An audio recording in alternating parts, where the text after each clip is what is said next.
This message is for the dreamers, the determined, the brave. Yes, you who have always desired a job in tech and have stepped out of your comfort zone to pursue this dream. This is your year. The tech world is not just for techies, it's for anyone who dares to dream, to learn, and to grow. Remember, you're not just changing jobs, you're transforming lives, yours and those of your loved ones. You might feel out of place at times, unsure, or even overwhelmed. Yes, the road to six-figure tech role may seem daunting, but within you lies the strength to overcome, the capacity to learn, and the power to succeed. Let this new year be the year you redefine what's possible. Your path in tech is not just a possibility, it's your reality waiting to be shaped. We believe in you. Now take the leap. Remember, your only limitations are the ones you set upon yourself. Good luck, and may this year be your best year yet.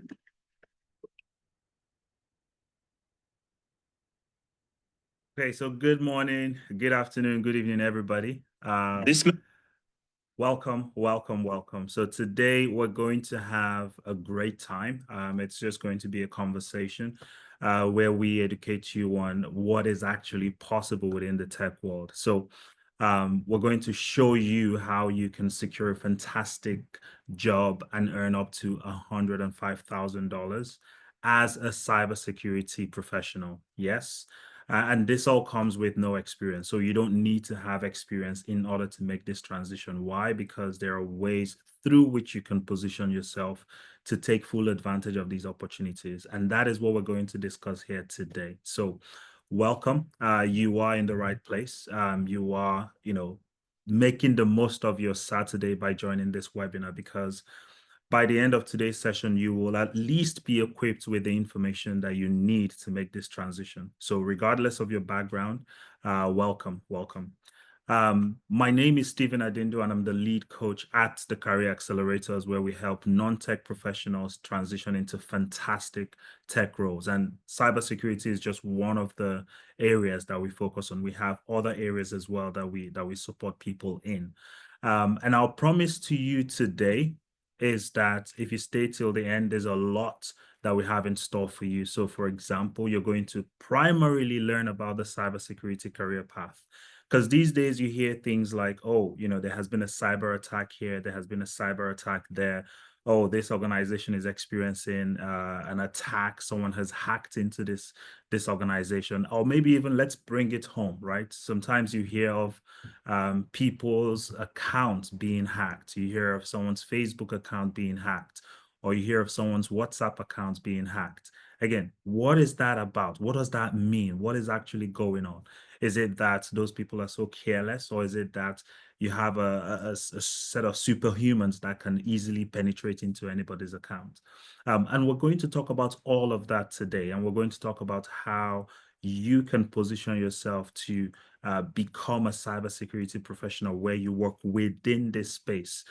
Definitely not as a hacker, but as someone that prevents all of these things from happening, and to help organizations maximize value and minimize these unauthorized attacks. So you're going to learn how to earn up to $105,000 as a cybersecurity professional. And the other thing that you're going to get is we will be offering some discount codes, so very limited discount codes, and that would be made available at the end of today's session. So, this is a great session to be at, because there's a lot of knowledge that you can get completely free of charge. And the best part is we're going to have an expert from the industry. So this is not someone that is just an excuse me. This is not just an academic expert, but this is somebody that has been working in this space actively. And on Monday morning, they will go back to work and continue working as a senior cybersecurity professional. So they will be sharing insights into how this space works, how you can position yourself to take full advantage of the opportunities within this space. And they will be answering any questions you have. So some people may have heard different things. There might have been different assumptions. You may have heard X, Y, Z, and you just want to clarify. You just want to speak to an expert who will guide you, who will explain these things to you. They will be answering all of your questions. So stay tuned. This will be a super exciting session. One of the things I just wanted to check is, I know we have different people joining from different parts of Canada, because we're primarily based in Canada, but also outside Canada as well. So if you can please just put in the chat where you're joining from, just so we have an idea of the different countries, provinces, continents represented in the house. So just pop into the chat where you're joining from, whether it's, here in Canada, whether it's, the UK, whether it's the US, whether it's, India, Nigeria, anywhere, just pop it into the chat. Oh, Earl is joining from Ontario. Welcome, Earl. We've got Chris from Calgary. We've got Jennifer from Ontario. Welcome. We've got Temi from Regina. Welcome, Temi. We've got Tony from Calgary. We've got Chidi from Nigeria. Welcome, Chidi. We've got Richard from Montreal, but joining from Cambridge. Welcome, welcome, welcome. We've got Mirabel from Nigeria. Welcome, Mirabel. We do have Jean from Montreal. Oh, we've got Ike from Aberdeen. Welcome, everybody. It's a pleasure to have you here. And our goal is to make sure you leave this session with all of the value you need, especially when it comes to understanding the cybersecurity space. So a word of advice before we dive deeper. First of all, please do minimize distraction. Oh, we've got Maro from the UK. Welcome. We've got Ibuka from the UK as well. Welcome, welcome. Please minimize distractions. So if if you have Facebook, Netflix, whatever it is you have going on, it will be great if you can just shut them down, because there's a lot of value in today's session. You have the opportunity to speak to a senior cybersecurity expert. So every single one of your questions can be answered, and it will be great if you can take away what the value they bring as well, and everything they would explain to us as well. Okay. And we know as we go through this conversation, you have questions. So please use the chat box to ask your questions. So you can use the chat, the messaging space, or you can use the Q&A section as well to ask your questions. Our goal is to make sure everybody leaves here with all their questions completely answered. So between myself and our senior cybersecurity experts, who I would introduce in a couple of minutes, we will answer all of your questions. Okay. And then please make sure you do ask those questions. Now, most times people think, oh, this might be a dumb question. This might be a very basic question, but it doesn't matter, because the key is, as long as you're thinking about that question, it means somebody else is also thinking about the question. And if you don't ask the question, you probably won't get the answer you need. So whatever question it is, pop it in the chat. We will answer it. Even if we're speaking, just pop it in the chat. We'll pause every now and again to answer these questions, okay? So I'm sure someone will be wondering, oh, is this the right webinar? Who is this for, basically? So I'm going to take some time to explain who this webinar is for, who will get the most value from this webinar, because this webinar is carefully designed for anybody looking for a better career path, looking to break into tech as a cybersecurity expert. And the key is a lot of people don't fully understand this. It doesn't matter what your background is, because tech is literally background agnostic. A couple of months ago, the richest man in the world, Elon Musk, posted something on his Twitter account, and he said that he's looking for software developers. It doesn't matter the school you went to. It doesn't matter if you have a degree. As long as you can do the work, please apply. That was literally what he said. And what that means is that the whole tech space is changing. We're evolving from a period where it used to be all about certifications. And again, I'm not saying these are not important. It used to be all about degrees. And again, I'm not saying these are not important. But now it's more about what can you do? So I hire you. I'm willing to pay you $100,000 a year. What can you do for me? Yes, you have all the fancy degrees. That's fine. But when you come in as an individual, what can you do for me? Okay, how can you add value to my organization? That is what it's about. So these days, most employers are focusing on skill set as opposed to the fancy degrees, the certifications. Like I said, those are important, but the most important thing is the skill set. Can you do the job? Yes or no? Okay, so this session is carefully designed for the following categories of people. So if you are a fresh graduate or an international student, so because a lot of people come into the UK, into Canada, into the US, and into other countries, and the question is, okay, I'm here to study. What next after studying? And sometimes these individuals have a lot of experience from back home, but then they end up doing, being underemployed, right? Because they're looking to survive. So if you fall into that category, this session is for you because you would learn how you can transition from wherever you are into becoming a cybersecurity expert. And then this session is also for professionals, so former professionals. Um, we have a lot of people that fall into this category where you've been working, doing a lot. You've advanced in your career in your home country, but then you come into a new environment and you're struggling to fit in. You're struggling to find your niche. You're struggling to find your path. This is for you because we're going to explain how you can step by step from where you are transitioning to becoming a cybersecurity expert. And in the same way, new immigrants face the same challenge because sometimes you come in, you don't have connections, you don't have the right network, you don't know who to talk to, you don't have the community to ask questions and to get guidance. Again, this is for you because we'll break all of that down. And again, if you're underemployed, so this is where we had a student who had a PhD, but they were doing customer service with a PhD. Now that's just not fair. We were able to help them get into a fantastic project manager job. So if you fall into that category where you feel like you're underemployed, you feel like you actually deserve more, you feel like you have more to give than the job you're doing at the moment, then this session is for you. And then if you're seeking a career change, because a lot of people have heard about the field of cybersecurity, a lot of people are excited about cybersecurity, but it just feels like this goal, this unreachable goal. And our goal today is to help break that down for you so you understand how you can leverage your existing skills. Because most times we have lots of skills that we don't even recognize, we don't even appreciate, we don't even value. So we will help you identify those skills, we'll help you harness those skills, and then we'll help you get into a fantastic cybersecurity expert role. Okay, so no matter where you're starting from, this session will give you clarity around how you can transition into a cybersecurity analyst role. Okay, so let's dive in. And I can see some questions coming in already. We're going to pause at some point, take all the questions and continue. So just to introduce myself, because I know some people may not know who I am as an individual. So my name is Stephen Adindo. I'm the founder and lead coach at the Career Accelerators, which is the organization hosting today's event. I have over 15 years experience within the tech space, and we have been training since 2018. I have been training personally as an individual since 2014, which is over 10 years now. And we've helped a whole lot of people to make this transition. So we have a system that works. But beyond that, I want to show you something just so you understand the track record. Most times people, people get a certification and after 2 years, they decide, oh, I want to become a trainer.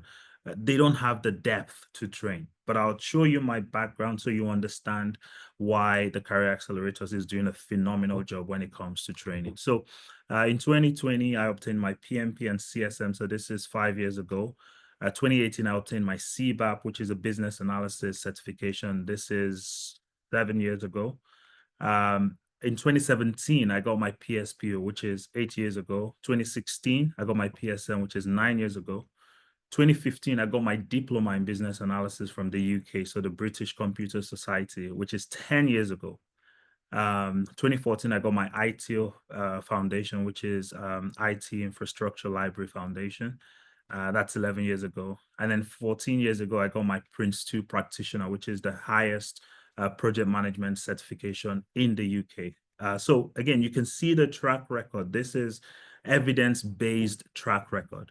And I've had the opportunity to work across 3 different continents. So the way we design our programs, the system we operate is a carefully curated system to help beginners learn the trade very quickly.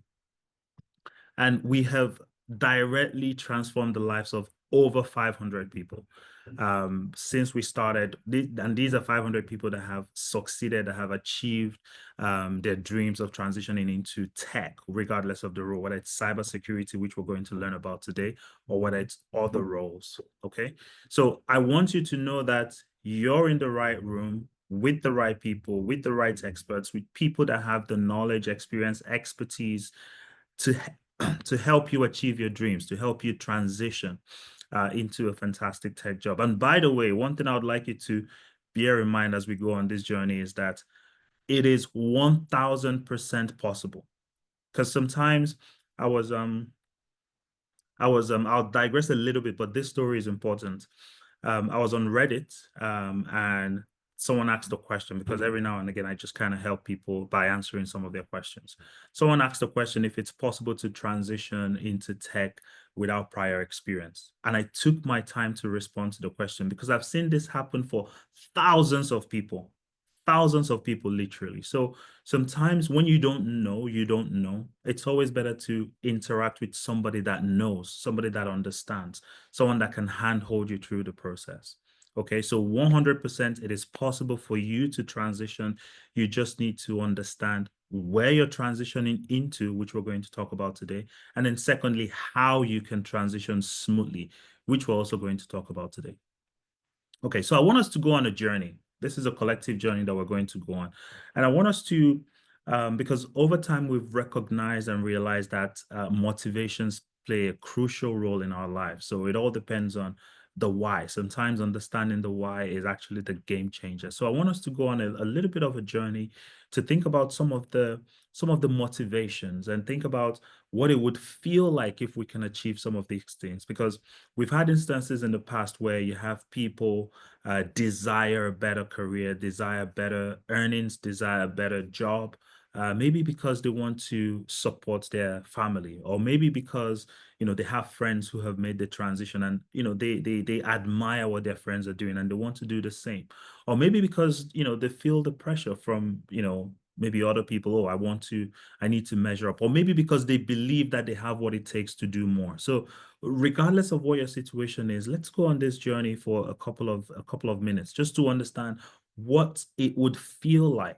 first of all, if you can maximize your educational qualifications. I have seen lots of people, countless so many people who have the degrees but then end up doing menial jobs. We have a student who recently got a job, and this is a doctor, a doctor who um found herself doing customer service. And you can imagine how that feels, going from being extremely respected in a different part of the world to just being another number in an organization. So imagine if you can maximize. Oh, by the way, she just secured a fantastic job this week. So imagine if you can maximize your educational qualifications. That will be, it won't it be awesome? Imagine in the same way if you can build a professional career, because sometimes we find ourselves doing jobs that does not really align with our professional careers, does not really align with what we studied. You've kind of hit the ceiling in that role. So for example, someone doing customer service, and again, there's nothing wrong with starting with customer service, but it becomes a problem where you have a degree, you have an MBA, you have a master's, and you stay at a particular level. It's not a great place to be in. And there is a way out. So imagine if you can build a professional career where you can actually see the path to becoming the CEO of an organization, or becoming a VP or a director or a senior manager in the organization. You can see the path. It's literally laid out for you. It's clear for you to see and for everybody to see. Imagine if you can do that. And then this has become the new norm. Imagine if you can work from home. A lot of people reach out to us to say, I would love the opportunity to work from home, because the nature of their job requires that they go into the office every single day. And as a result, they miss out on a lot of things. There's no flexibility. Sometimes they spend 2 hours commuting to and from work. So imagine if you can actually work from home and have that opportunity to just hang out with your family a little bit more, or hang out with your loved ones a little bit more. And then this last one is it's a personal favorite, because most people that travel out to the UK, US, there's this American dream, Canadian dream, the British dream, which is to just have your own place, a place you can call your own. And this comes through being able to get a mortgage. And before you can get a mortgage, you need stable income. You need to be able to demonstrate to the banks that you can continue paying the mortgage every single month. And you can only do this when you have a stable job, when you're building a stable career. So imagine if you can actually own your dream home. And uh, I think that would be incredible. And maybe even beyond owning your dream home, imagine if you can get to a point where you now start having investment properties. All of these things are possible. All of these things are possible. We have helped people achieve that. So it is possible. And then last but not the least, imagine if you had more time to spend with your kids. So you're working from home, you're working a decent job, you're not working any, ungodly hours or unholy hours. Again, there's nothing wrong with doing that for a start. There's nothing wrong with doing that as you stabilize. There's nothing wrong with doing that to pay the bills. There's nothing wrong with doing that to make ends meet. But where it becomes a problem is if you decide to build a career working 12 hours or 18-hour shifts. It's not sustainable. It's not healthy. The impact on every other aspect of your life will be significant. So imagine if you can get a job that allows you to spend more time with your kids. I have, just before I move to the next slide, I had a student who was working two different jobs and literally spent um, 16 hours working every single day. And then what she was making wasn't even up to what she made when she secured a tech job. So she was making more with one tech job than what she was making with two jobs that require that she works round the clock. So the opportunities are endless, the benefits are endless, and it will be great if you can have all of these things or some of it depending on what you require. Now, this is exactly why you need to learn how you can make up to $105,000 as a cybersecurity professional. Now, with all that being said, I'm going to introduce our guest speaker today who has been in this space for a long time and who has a lot of expertise and a lot of passion for helping people and for teaching and for training and for passing on knowledge and hand holding people as they transition into tech. So I'm going to introduce Victoria, and I'll hand over the floor to her in a second. But Victoria is a senior cybersecurity specialist with one of the top telecoms firms in Canada. She has over 10 years experience in tech. She has the CompTIA Security Plus. She has a PMP, which is a project management professional certificate. She has the Agile certification as well. She has PSM1 certification. But more importantly, she has a lot of knowledge, a lot of experience across multiple industries. Right now, she's within the telecoms industry, but she has had experience in the finance industry. She has experience in the insurance industry. And what she brings is breadth of knowledge when it comes to cybersecurity, but at the same time, she brings depth of knowledge when it comes to cybersecurity. And she will be taking us through everything we need to know about the space, cybersecurity, and more importantly, how you can make that transition. What are some of the things you need? What are some of the skills you need? What are the certifications you may need to acquire at some point? And then once she's done with that, we'll come back and then I would kind of tell you how we as an organization, the Career Accelerators, can help you.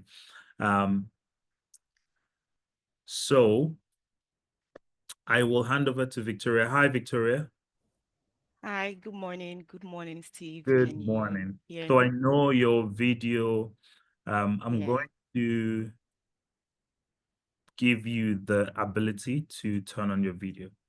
Okay. Thank you. That would help. Here. Still trying. Oh, perfect. I think my camera is on now. Yeah, So we can thank see. you very much. Yeah, I can see. So thank you very much, Mr. Steve, and good morning, everyone. Thank you for having me here. I'm very, very happy and delighted to be here this morning. Before I proceed, Mr. Steve, I see a question in the chat, and if you would permit me to, take on that question, because Please I go ahead. mean, this person just literally had me going. Immediately I saw this question, I'm like, oh, girl, I don't know if this is a guy or girl, but I'm like, don't get me going. So I would like to answer this question. Reason because this question really resonates with me a lot. I've been in this space in the past. And I would like to quickly walk you through a journey of myself. And I think this would help us kind of be more relaxed and try to put yourself in my position and see that, oh, there is nothing there actually. It's just English and words and something you need to understand. Now, again, my name is Victoria Adeleke. I'm a mom. I'm also a wife, and yeah, I'm in the cybersecurity space. Now, how do I find myself here? How did I get here? I'm also an immigrant. I migrated to Canada some years ago. And when I came into Canada, I am like any other immigrant. I'm like, okay, so where do I start from? By the way, I'm a Nigerian and I used to be a banker back home. And back home, I worked in the contact center. So for you, Sudha, who's asking this question, this is really for you. So I work in the contact center back home. I got promoted into the space of like a team lead. I was working diligently before I relocated to Canada. Now I am in Canada. Of course, I need some experience in Canada to be able to work in in the professional space. I started as a caregiver like any of the immigrants, and I know that some of us might even be in that space right now. And pardon me if I'm speaking a little bit fast. I would speak slowly just because of some folks, and maybe I have some accent. I don't know. So now, fast forward to what I did in Canada years back. I started as a caregiver like every other person. I was working, I was doing, but I was so determined and focused because I have three kids right now as I speak to you. So I really want to be involved in their lives. So I was thinking as I was working as a caregiver, I was also thinking on the side, after I get my papers, what am I going to do with myself? What am I going to do with myself? So immediately I got my papers. I thought about it. I said, okay, now just FYI for your information, I studied creative art in the university. So I graduated as a creative artist. So there's nothing like, oh, I have a techie background or I studied computer science. Just for some of us on this call who doesn't have a technical background, yes, we're in the same shoes. And here we are today, right? So it's doable. Now, back to the point I was trying to make. Immediately I got my papers. I went back to um, I didn't really go back to school. What I did was I just went to a college. I tried to brush up my knowledge. And what I did was I got a diploma for myself, like in information tech support kind of thing. So I was working as I didn't even finish getting a job as a tech support. I just finished that program and I was like, I believed so much in myself that I think if I can do a tech support, I would be able to. Then a friend told me about cybersecurity boot camp. I'm like, I'm interested. So I joined this boot camp, just like you're here today, same thing. So after I joined the boot camp, I finished. But one thing that happened and that changed things for me is the tutor kind of piqued interest in me. And how and why? Again, your career, your life, your opportunity, everything relies on how you attach yourself to what you're doing, how you're contributing. So the tutor picked an interest in me and he kind of continued to coach me kind of thing. He told me about business analysis. I'm like, what is business analysis? Do I really want to get into that? I jumped on it again. I completed the boot camp and all of that. But to start my career in the cybersecurity space, I got a job first as a security business analyst, which gave me back the opportunity to work with cybersecurity professionals.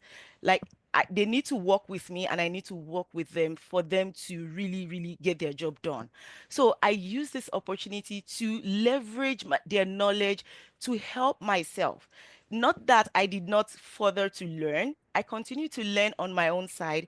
And also, I leveraged on their knowledge. I asked them questions a lot. Now, not to say that the road is smooth. Remember, I told you I'm also a mom. I had the challenges in between, but again, I was really focused. I'm like, if any other person, and that's how I operate. If I open my LinkedIn profile or I open a lady's LinkedIn profile and I'm saying, oh, senior whatever or head of whatever, I'm like, girl, I can do this too. I challenge myself to it. So I'm okay. So I continue this journey until gradually I started writing security certifications. I went into project management. And trust me, if you have worked in the customer service space, most of us who's worked in the customer service space, there's something that comes with this empathy and kind of, putting yourself in people's shoes. And it helps you get a lot of things done, meaning you can manage a lot of teams, a lot of people's professionals. They know their job. They are very technical. But again, cybersecurity is not only about being technical.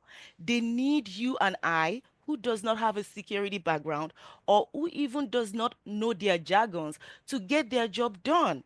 And as you're guiding them in completing their task, trust me, you are also learning, because you cannot guide somebody to understand what they're doing if you don't learn it.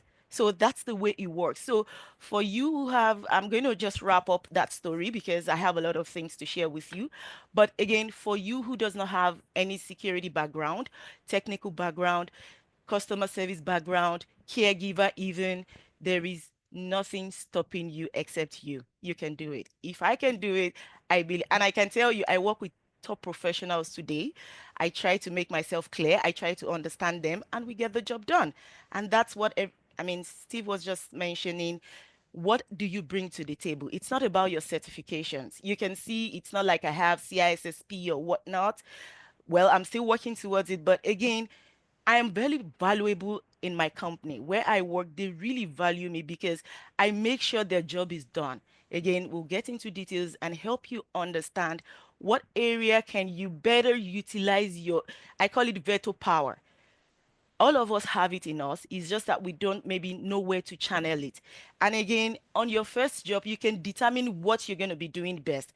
Again, these are the things we're going to be going through as we proceed. So, Mr. Steve, if you can go to the next slide, that would really be helpful. Okay. I just walked everybody through my journey, and I hope that encourages everyone on this call. No, So, thank you so much for that, Victoria. Can I just add one thing to yeah, what you sure. just said? Go ahead.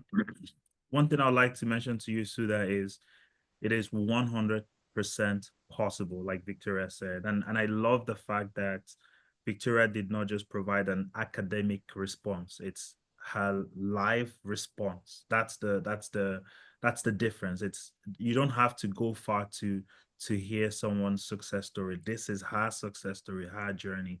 And there's a lot that we have learned from all the journeys that we've been a part of, and we've designed it into a program that can help you and make that so the challenges she faced, the challenges others faced, you do not have to face. That's what this program and this conversation is all about, because we're trying to help everybody understand what is this space and how can you get into this space. And before I forget, I just wanted to say something to you, Victoria, and to every other woman in uh, this uh, this webinar. Happy International Women's Day. Thank you. Thank you, Steve. And thank you to the audience. Thank you. So, as we get into details, first thing is there is no question that is stupid. So, if you think of anything at all, please drop it in the chat. Okay? We would read it and respond to you. It is very, very important. Now, again, it's important that when I wanted to get into my career, because I would like to use my example a lot so that it resonates with everyone on this call. And this is one of the reasons why I like to start by telling my story. Now, I believe if you want to get into something, it's important to understand what it is, how it is done, or even have an idea of what you're getting into. Now we're going to be walking each other through the story. I will use the word story of how cybersecurity evolves and what it entails and what are we all working towards, because cybersecurity is like a ship. Everybody is working on a ship, not to make sure that ship doesn't sink. What I mean by that is, and that's why a lot of people grow and get successful within the cybersecurity space, because your success is my success within the cybersecurity space. If I'm failing, trust me, you're failing. So when you ask people for help, within the cybersecurity space, they're happy to help you because they know you're doing that thing for a good cause. Because their help, they not helping you, may lead to a huge security incident that will be unbearable for the company. Now, let's get back to what cybersecurity is and how it evolves. Mr. Steve, if you can go into the next slide. Now, there are some words on this slide that are kind of highlighted in, I would say, orange color or something like that. This is done on purpose and it's to pull your attention. They are critical information that if you understand them, it helps you have the clarity as to you will be able to filter out the jargons. That's what I mean. Now, as I said, it's important to understand what cyber means. Now, cyber is nothing than anything Internet of Things. We call it IoT. That's your computers, your systems, your servers, anything digital. That is what we call cyber. Just see that anything that can be used to connect to a network and get you to the internet space. That is what cyber simply means. And just as the slide has highlighted, relating to or a characteristic of culture of the computers, information technology, and virtual reality. Your phone, because you can use your phone to connect to the internet, your phone is going through the cyber, it's part of the cyber household. So just see, once you understand that, it will help you understand what cyber security means. Because, Mr. Steve, if you can move to the next slide, which help us understand what cyber security means itself. Okay, now if you understand what cyber means, then it will help you understand what cyber security is and what is a cyber attack. Okay, now let's quickly get into what is a cyber attack. Again, pay attention to the orange highlighted colors. Cyber attack is any intentional effort. Somebody trying to get into your business without your consent. Somebody trying to get into your phone. You know how we password our phones? This is us trying to, make sure we protect ourselves in the cyberspace. We have different kind of mechanism put in place on phones, on devices to make sure we are protected in the cyberspace. Now, why are we doing this? It is because we want to protect ourselves from cyber attack. Now, again, cyber attack is any intentional effort to steal, expose, alter, disable, or destroy a data application or other asset through unauthorized. This is why you're using password on your phone. This is why if you want to enter a building, you need a pass because they are protecting an unauthorized access into your environment. Okay. Now think of it in terms of computer systems. Now, this is not a physical protection. How do you protect all these systems that you're using on the internet? How do you protect yourself from those application hackers? How?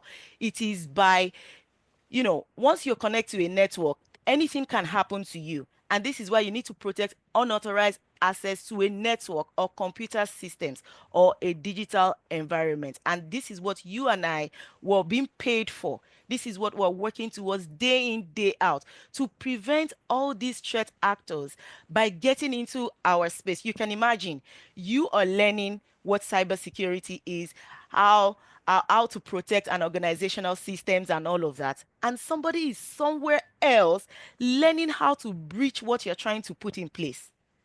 Do you understand? So that's just it's just like a police and thief thing if you look at it very well, because you are trying to protect something and thief is trying to steal it from you because they know that if they get hold of that thing, you will be in trouble.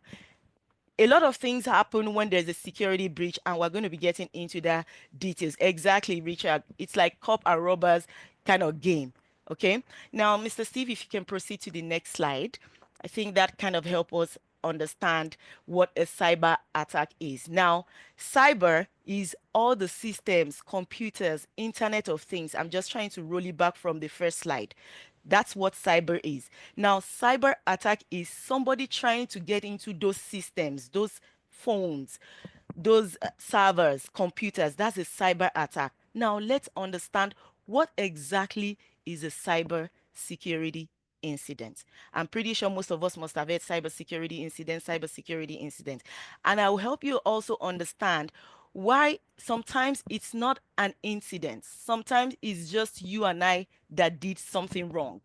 Okay, so we will get into details of how you and I, we also play critical role in protecting an organizational systems. It's not only the cybersecurity officers who has the responsibility within an organization to make sure the systems are protected. You as an employee, again, even if you don't want to be a cybersecurity professional, this webinar would also help you understand the importance of protecting yourself within an organization, because you might not be a security professional, but you may lead to a security incident.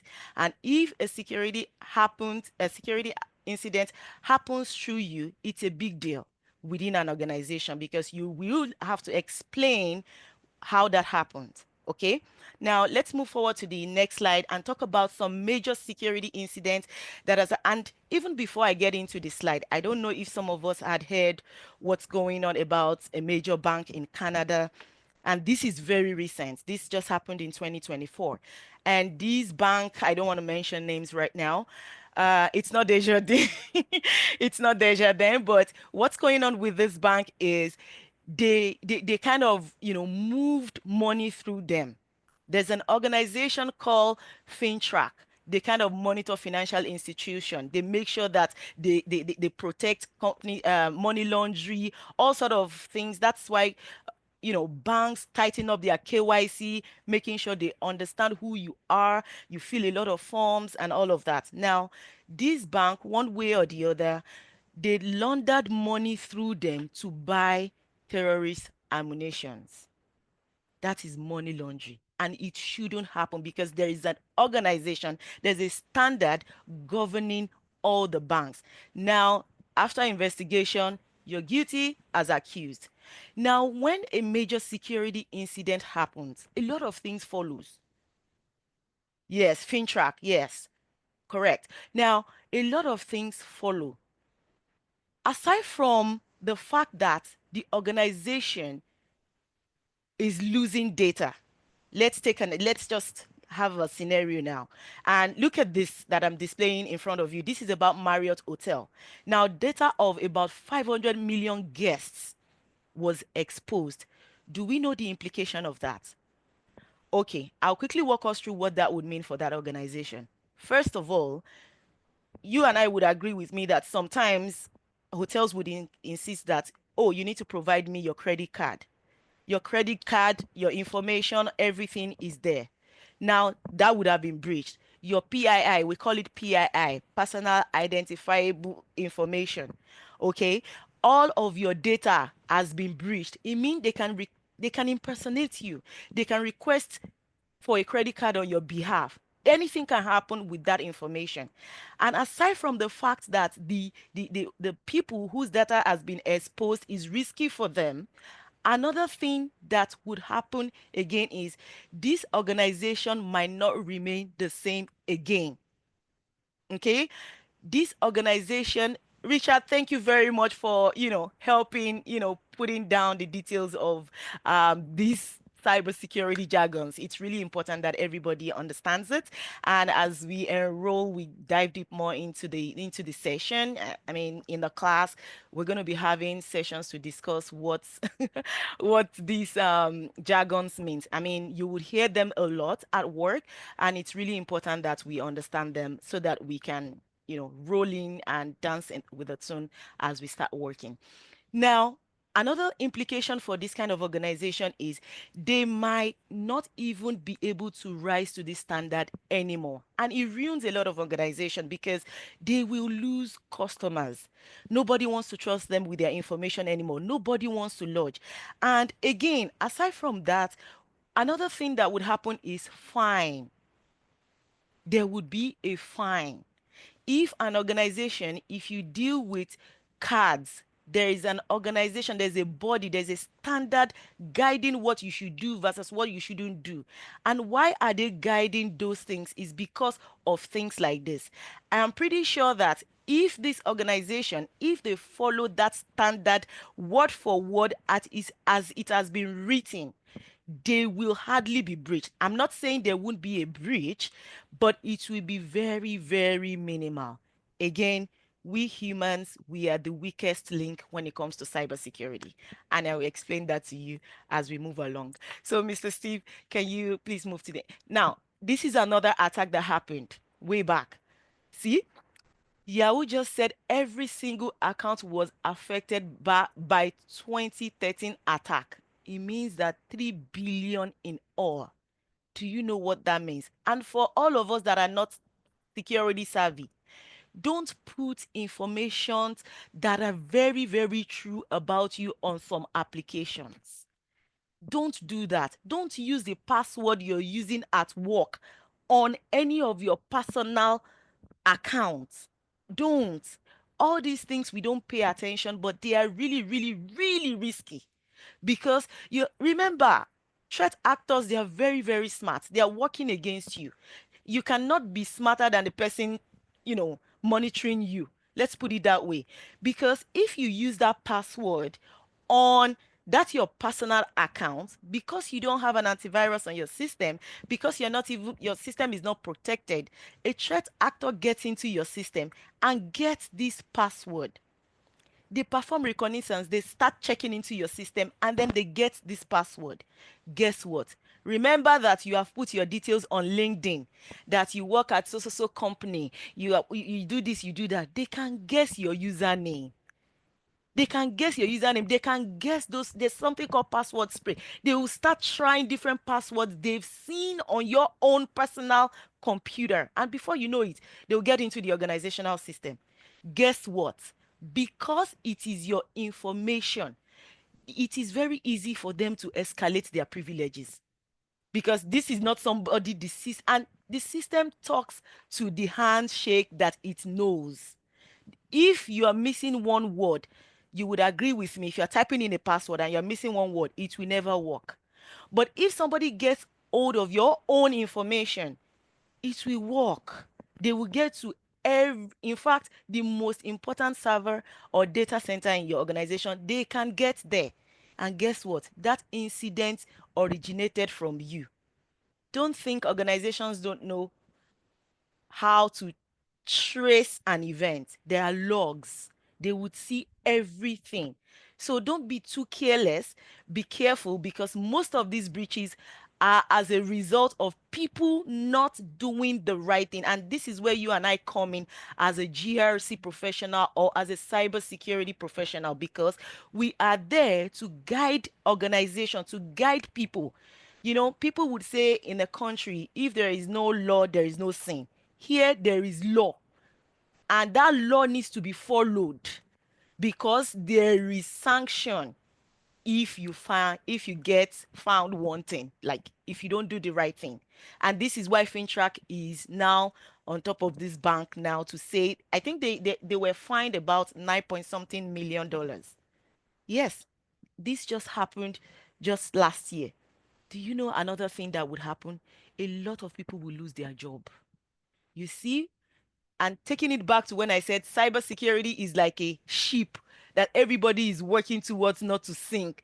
So, because if that ship sinks, by the time the investigation starts, everybody, you that they have come to for help, that you did not help, everybody go. That is the first thing the organization will be looking for. That how did this happen? What did we not do right? Again, as sweet as it is also very, very important that we understand what we should be looking out for as a GRC specialist or as a cybersecurity. Don't leave any stone unturned in security. Don't leave any. If they ask you do this, please make sure you follow it to closure, because that thing can haunt you. My boss would always tell me something. He would say, Victoria, thank you for the good job, but please, I know you remember things a lot, but try to document the things you're doing. The simple reason for that is so that you have something to refer back to, and it's been working for me. I don't need to write an epistle. I have one note, all of my initiatives, all the things I'm working on. Each day, anything I touch on, I take notes there. I keep it there so that when I want to revisit it, plus I have teams that I work with. I don't want to mix team A for team B. They're all security teams. They are professionals. When I say professionals, they know what they are doing upstairs. You know, when you're working with some caliber of people, you don't want to go there and start blabbing. So it's important that we understand the implication of a breach, and that is why they hire me and you and I, to make sure that organizations are protected. Now, this is another attack that happened and that really, really caused the organization a lot of hassle to deal with. Okay, can we move forward? And this is another one, just as I have said. Again, threat actors are not out there. And this is another very good example. It says Xbox Live and PlayStation attack. Christmas ruined for millions of gamers.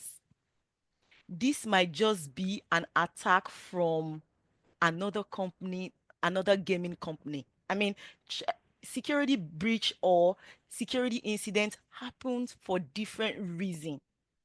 Different reasons. Like, for example, an organization might be that there might be rivalry between two organizations, and they know that this is the time you make sales. They can just make sure your system is down. They'll just, we call it DDoS attack. They will just keep, bombing your network, and before you know, your server will collapse because that server is not built to handle that kind of pressure, right? So there are people working day in, day out to make sure that they're watching the capacity of that of those servers. They make sure the servers have a very good backup. They have a contingency plan. They have everything, and these are roles within the cybersecurity space. So if you're thinking, "Ah, how would I get a job? Oh, I don't have a security background. Oh, how do I do this?" No, there are roles that are not even technical at all and are very, very critical to the success of those that are very, very technical.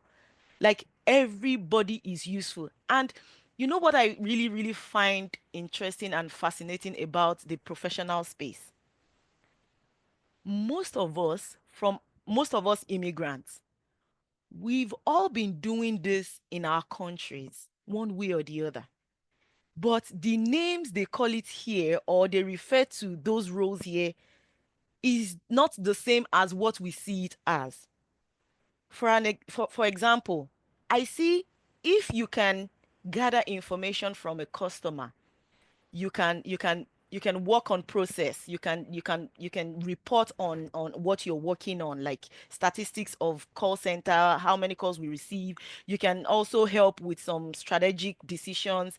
That's more or less like a business analyst here, but they call it another name, like maybe customer success manager, like different names, right? So don't limit yourself to say, oh, because this role, it's just a name given to that role. If you deep dive into that, what that person does or what the requirement of that role is, you will see that it is something that is familiar to you. So you need to be open-minded when it comes to roles.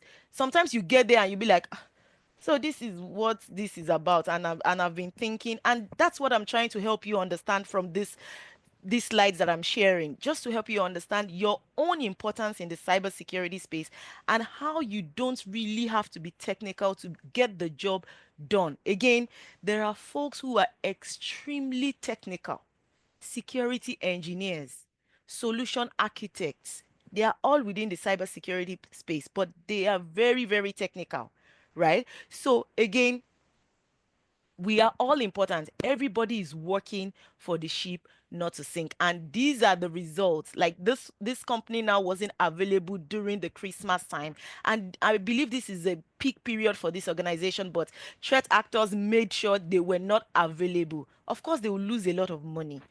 And if the investigation continues and they see that something was breached, that's another mess that they've gotten into. So again, I'll take a pause. I think I see a couple of questions in the chat, Mr. Steve, if we want to quickly take those before we continue, or just to make sure we're not ignoring folks there. Why don't we kind of just get through? Finish. Okay. That's this perfect as this well. part, and then once we get to the next part, then we can take Perfect. questions before we transition. Yeah. Okay, sounds good. So let's move to the next slide, please. Okay, this is another breach, still on the same conversation that we have been on.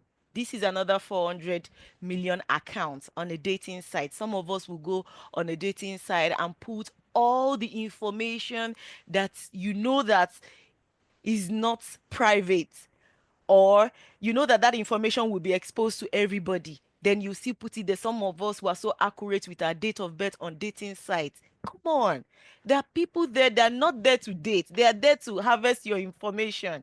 Remember, some of us would even put our date of birth, where we're working, a lot of information about us, the color of our eyes, the color of our hair. We explain everything in details. And tell me how somebody cannot clone your license when you have put your height, when you have put your weight, when you have put every information about you there. Again, you have to be security conscious, okay? We have to make sure that all the information we're putting out there are not exact. I'm not saying where you need, I'm not saying when you want to fill a bank information or any other kind of critical or information that requires you to be honest, but I'm saying on a dating site, come on, it's a lot of information if you ask me. So let's be mindful of how we share those information, because an hacker will not get into an organization or get into an account. You would agree with me that this organization must have not done something right for this to happen. And if this happens, you don't even have control of that information anymore. It's out there. That's it. So, and you cannot go and change your date of birth. That's another thing. So they know your date of birth, and that's it. You continue to use that date of birth and you're screwed. So let's make sure we pay very good at it. Another thing that's going on right now is the AI. That's another thing that we also need to be, careful as to what we expose. Okay, and aside from cybersecurity or cybersecurity breaches, we've seen how personal information, internet of things, leads to some people's like death. Some people will share their location, and that's all the attackers need. Just they will just follow up with that location and they will get to the person. So again, when we're sharing information, we should be very conscious of what we're putting out there about ourselves. Okay. And I'm not saying we shouldn't be honest, but we need to be very, very mindful. Think of it that somebody might be watching me to get this information. So that's the way I operate. And I'm sorry, that's the way we've been taught so far. Zero trust, and that's it. Don't trust anybody when it comes to your data. Okay. Let's move to the next slide, please. Now, again, in not to further repeat myself, by now I believe that most of us should have known what cybersecurity or the word cybersecurity what it means. But for the sake of definition, cybersecurity refers to any technology measure or practice for preventing cyber attacks. We've looked at cyber attacks, we've seen cyber incidents, cybersecurity incidents. Now, cybersecurity is making sure that all of those things does not happen, or even after they happen, we mitigate the impact, or we correct that gap, we close it up so that it doesn't repeat itself. That's just what cybersecurity is about.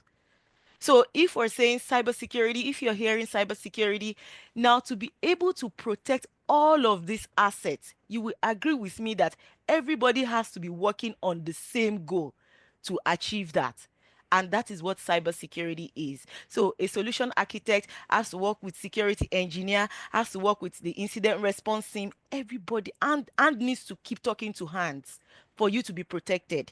If not, if the ball gets dropped somewhere, something bad may happen. And again, I have also explained what could mean for an organization. Some organizations don't even come back to limelight. Once there's a security incident, that organization is gone. Everything they've ever worked for, that's it.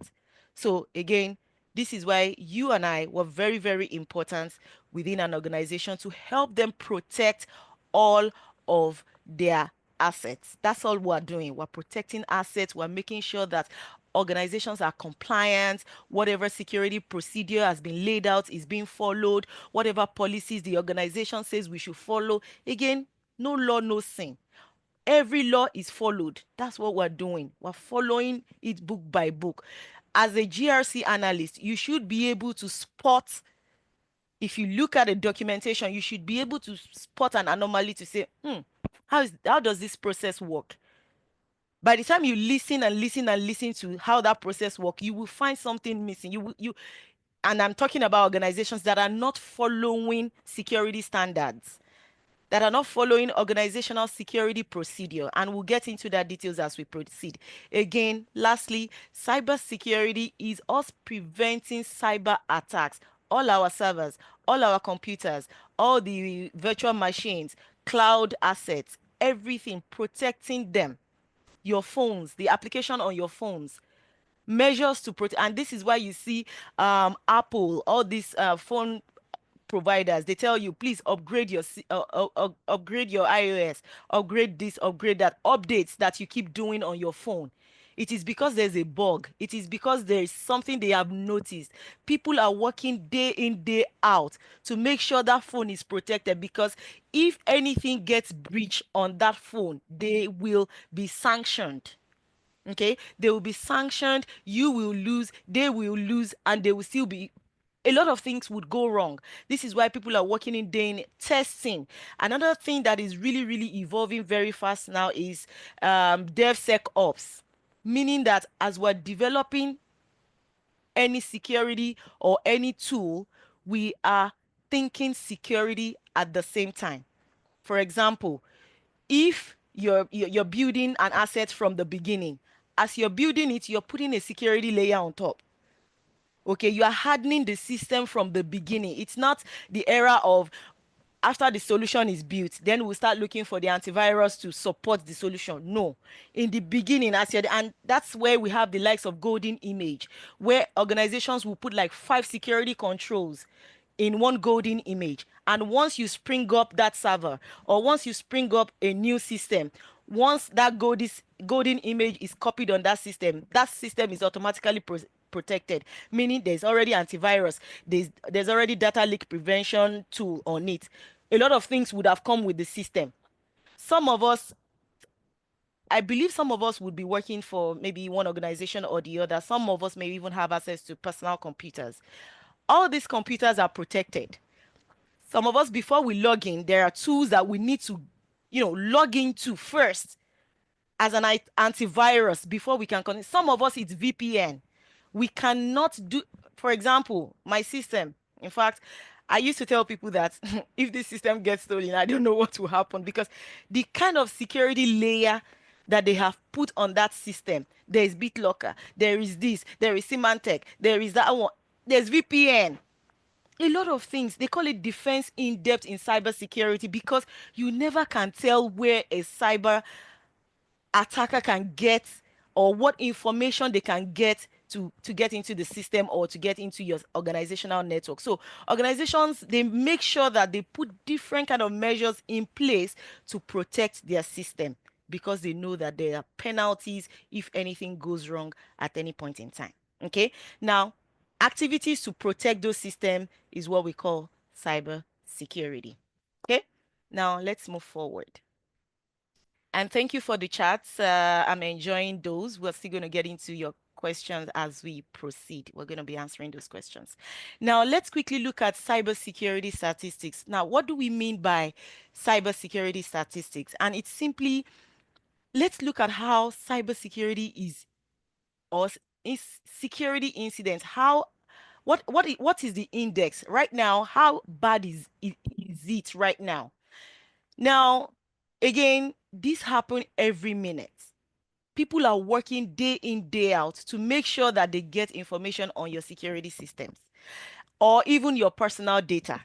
So we need to know how bad it's getting day by day.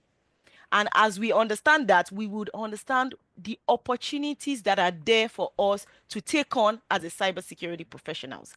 Now, global cybercrime damages are predicted I mean globally now, predicted. So if you're in UK, if you're in Nigeria, if you're anywhere in the world, you this is like internet is everywhere. So breaches would happen everywhere, like security breaches. So now let's look at what the global crime is saying, that global crime, cyber crime damages are predicted to cost up to 10.5 trillion annually by 2025. Do we know what that means? This means that organizations, they need to work very, very hard to protect themselves from this to happen. This is just a forecast.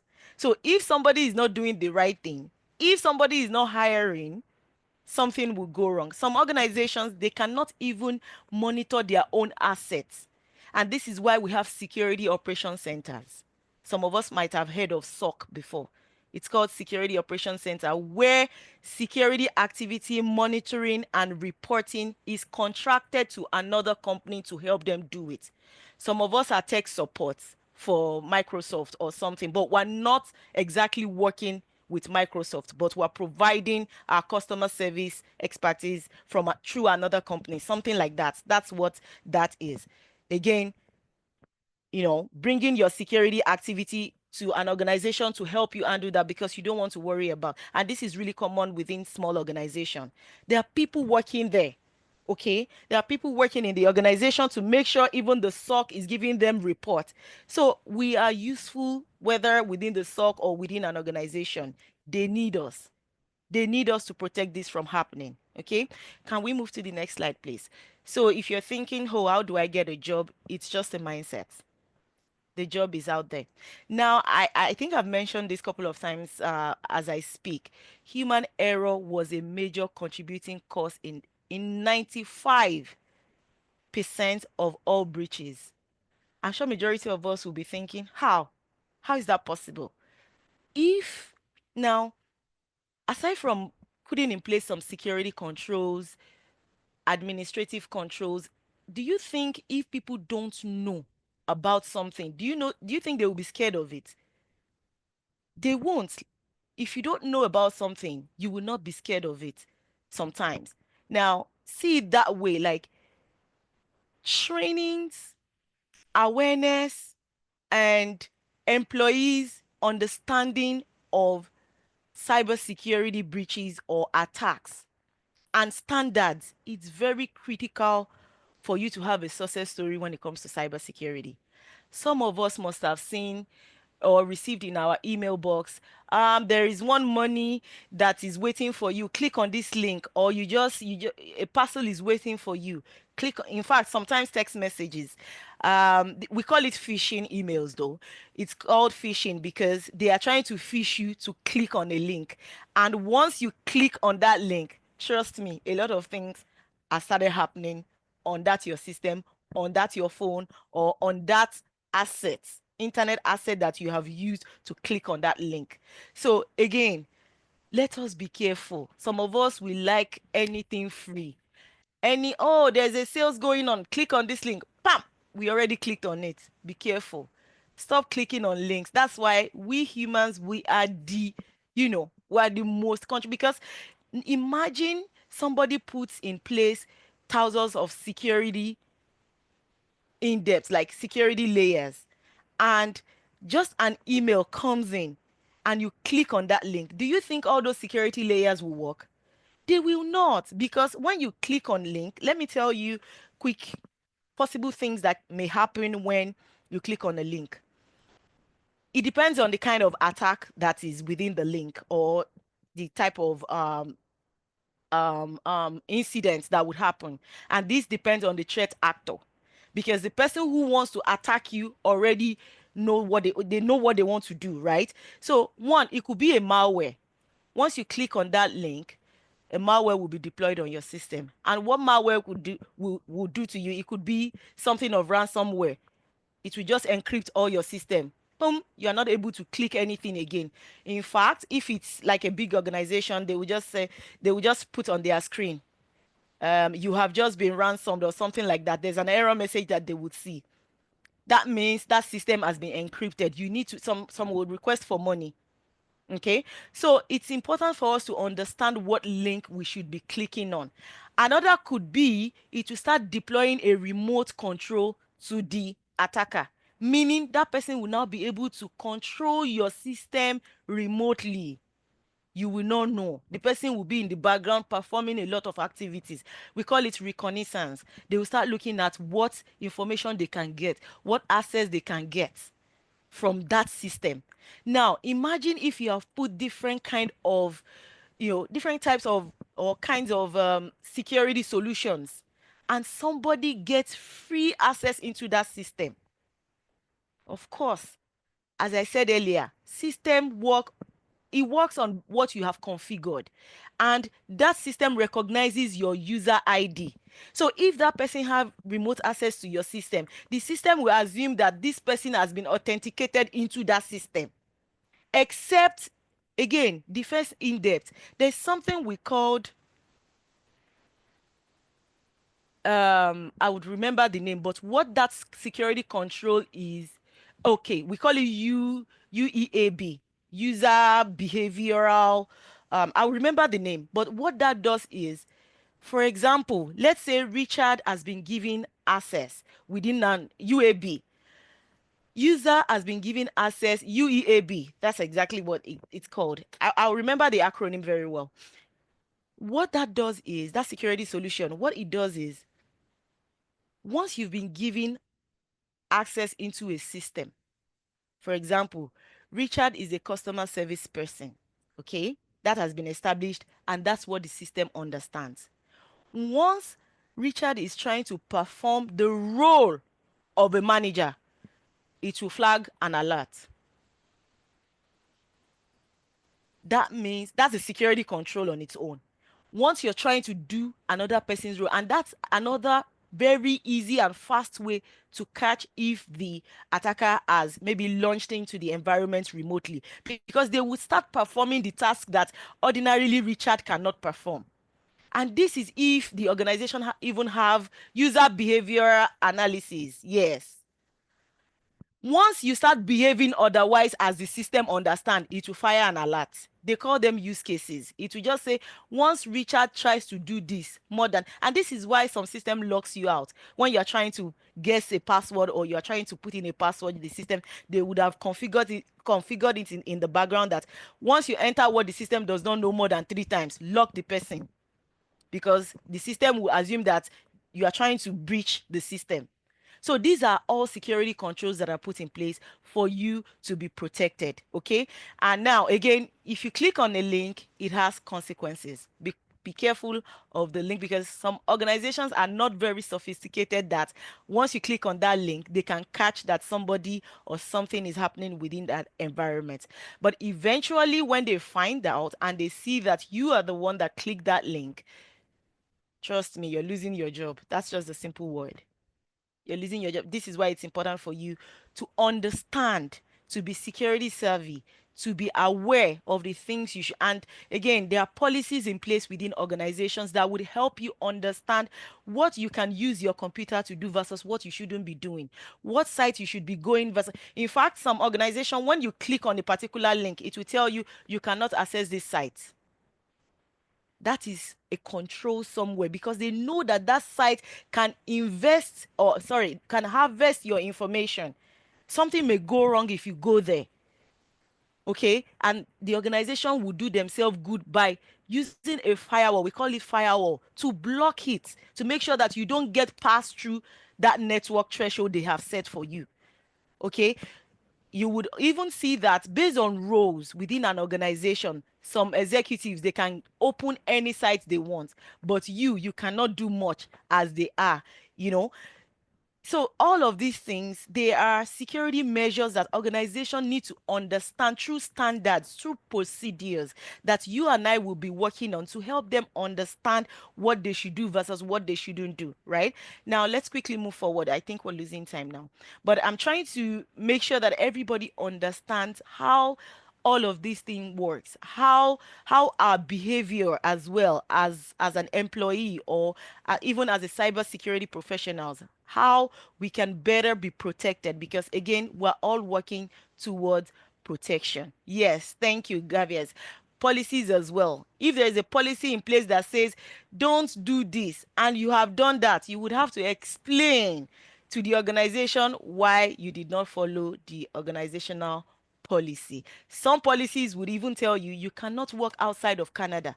Then if you go outside of Canada, the system will trigger. Once you connect to the VPN, the system will trigger them at work that, oh, Gavias now is in Morocco, because we see that somebody is connecting to our system in Morocco, and they will start investigation. So it's very important to report, even if you want to, if you want to leave a particular location. Tell your company, I'm leaving, am I allowed to do this? Get that clarity before you move an inch, because again, your policy might have said don't do it. It means you're not following the policy. That's what that will mean for you. Now, again, there are over 2,200 attacks each day, which breaks down to nearly one cyber attack every 39 seconds, and over 800,000 attacks each year. Now, there are so many consequences to cyber attacks, and this is why organizations, again, work day in, day out to make sure that they are protected, because they can lose customers, they can be sanctioned, they can lose employees, they can lose a lot of things. So working day in, day out means that they need to protect their organizational systems. Okay, so let's move forward. Now, again, spending on information security and risk management products and services is expected to grow, meaning that we are expecting that organizations invest in security solutions, they invest in people, they invest in administrative control, they invest in a lot of things to make sure that their organization is always protected day in, day out. Why? Because we can see in the previous slide that the rate at which this organizational, the rate at which organizational breaches are happening are really, really growing.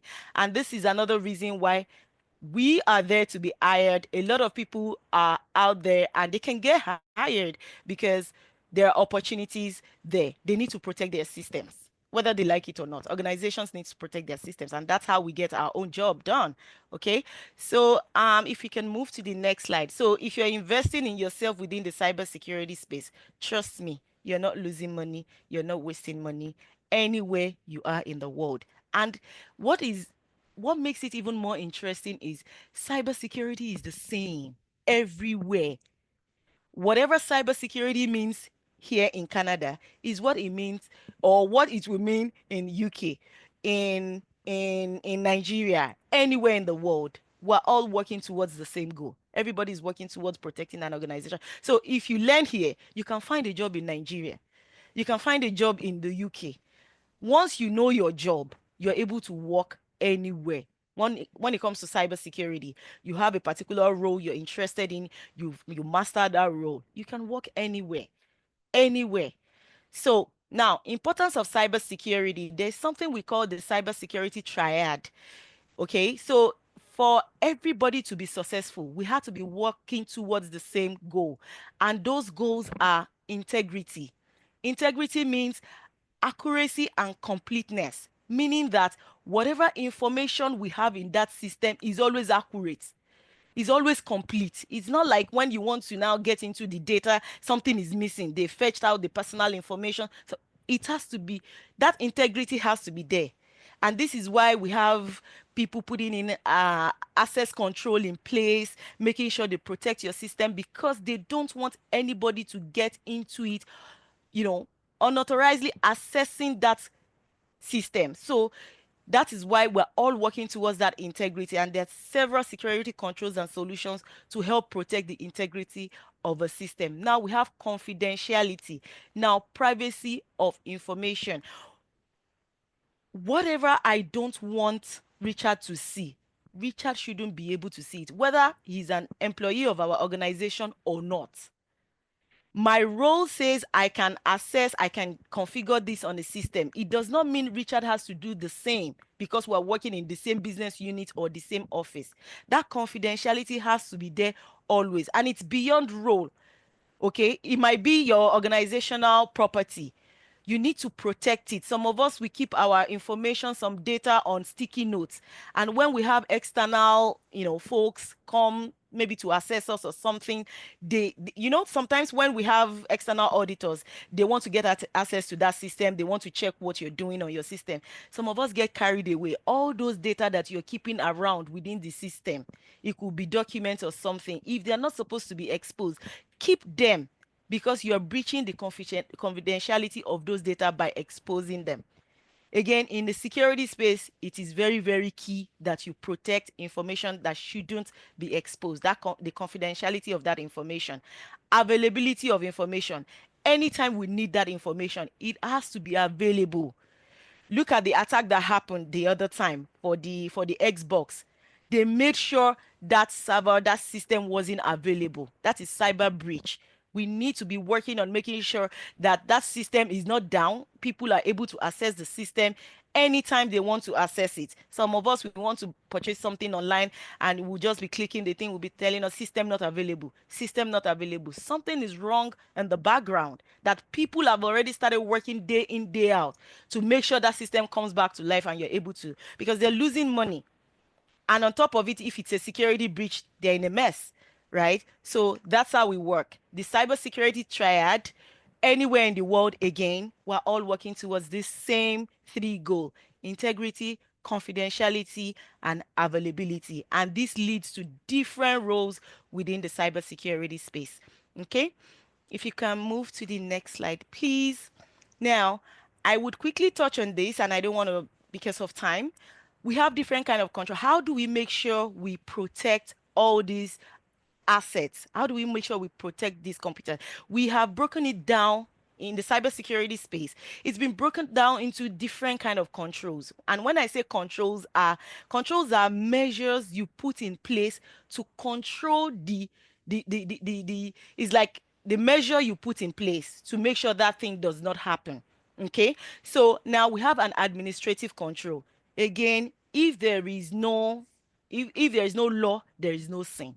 So the admin control kind of talks about policies, rules put in place within an organization to make sure everybody is doing the same thing. We're in sync. Somebody is not going this direction while others are going this direction. That's not happening. Everybody understand. In fact, is as detailed sometimes as some acceptable policies on Teams meetings. Some organization even go that granular to talk about what do we accept when we're in a meeting or not. You can't talk over another person. That's why we have the raise hand button. Okay, these are policies that they put in, and again, it's so that there will be peace and harmony within the organization. If you're talking on somebody, you already know that you're doing something wrong based on the organization. It's not acceptable. That's what they will tell you. Say, oh, Victoria, don't say that. It's not acceptable. And once they tell you that, you better slow down. Okay, so we have preventive control. These are controls we put in place to prevent the security breach before it happens. Again, there are different kind of security control, technical controls we put in place. Sometimes we put in antivirus, we put in a lot of things in place, use cases to make sure that we prevent things from happening. Now we have detective control. Now, if something is going on within the environment, like I said, role-based access control and other security tools we can put in place to detect once somebody is misbehaving within the system will trigger and let us know that something is going wrong. So we have different types of detective controls. Corrective controls. Now it has happened. We need to correct it. What are the things we really need to implement? Those are another controls. And again, all of these controls, you can imagine, there are different people working on them to make sure this happen, to make sure all of these are in place. So again, you can see how vast cybersecurity is. See where we have technical control. It means that people have to be like, they are the technical folks that make sure that within a system the configurations are right, all the things we need to activate when we buy a security tool, all the testing that needs to happen, all the sync that needs to happen within other systems, all of those things are taken care of. So you as somebody who does not have a technical background, you don't need to worry about how that would get done. Do you understand? Because there are people out there. Yours is just to know what should they do as a GRC analyst or even somebody who is not really in depth, you should know what they should do so that when they don't do it, you'll be able to cite it to say. And again, most of these things, when it's been done, they have been documented because there's something called risk assessment. Once we perform risk assessment and we see that, oh, there's a gap there, we will take note of that. And that gap needs to be closed through one of these controls. Okay, once you identify the gap, you would then know what control is missing here, what gap do we have. And once that has been identified, the next thing is for the team to be working on how they're going to close that gap before, because that's a vulnerability, it's a weakness in the security system, and somebody needs to work to close that gap. Again, risk analysis, that's another role on its own within the cybersecurity space.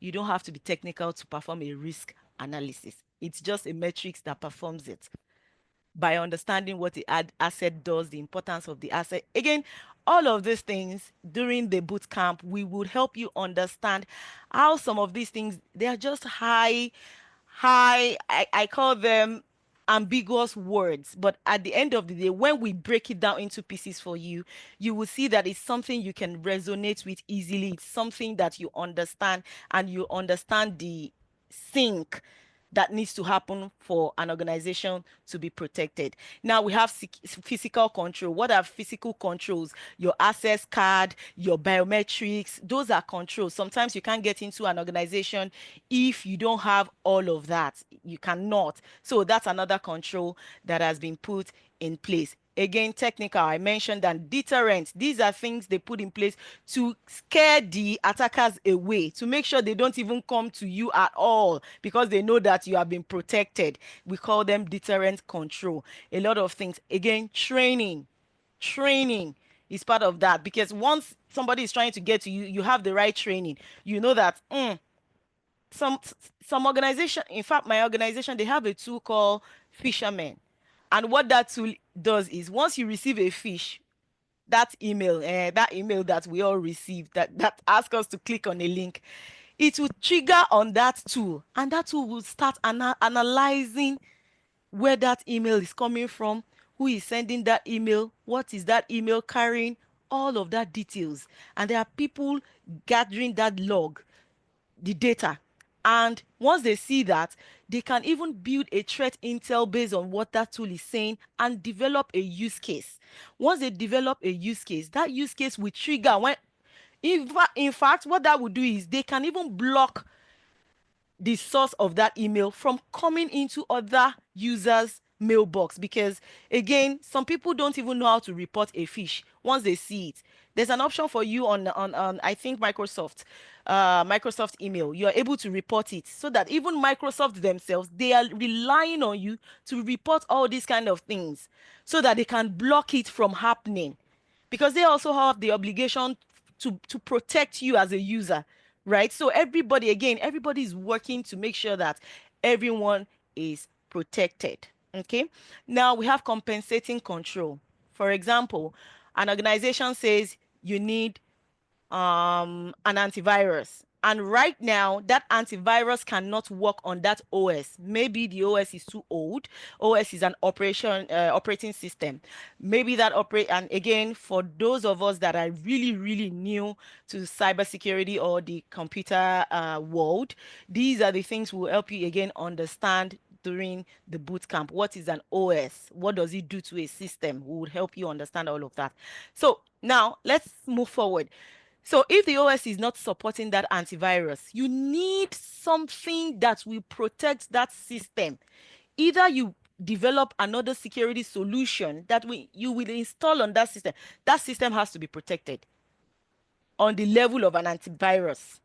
You have to look for another antivirus that will be compatible with that OS, because what would be terrible is for you not to have anything on it. And that's what we call a compensating control. Now, regulatory control, those are the ones that will sanction you. You can see that FinTrack is trying to sanction a bank. That's a regulatory control to control you not to do that again.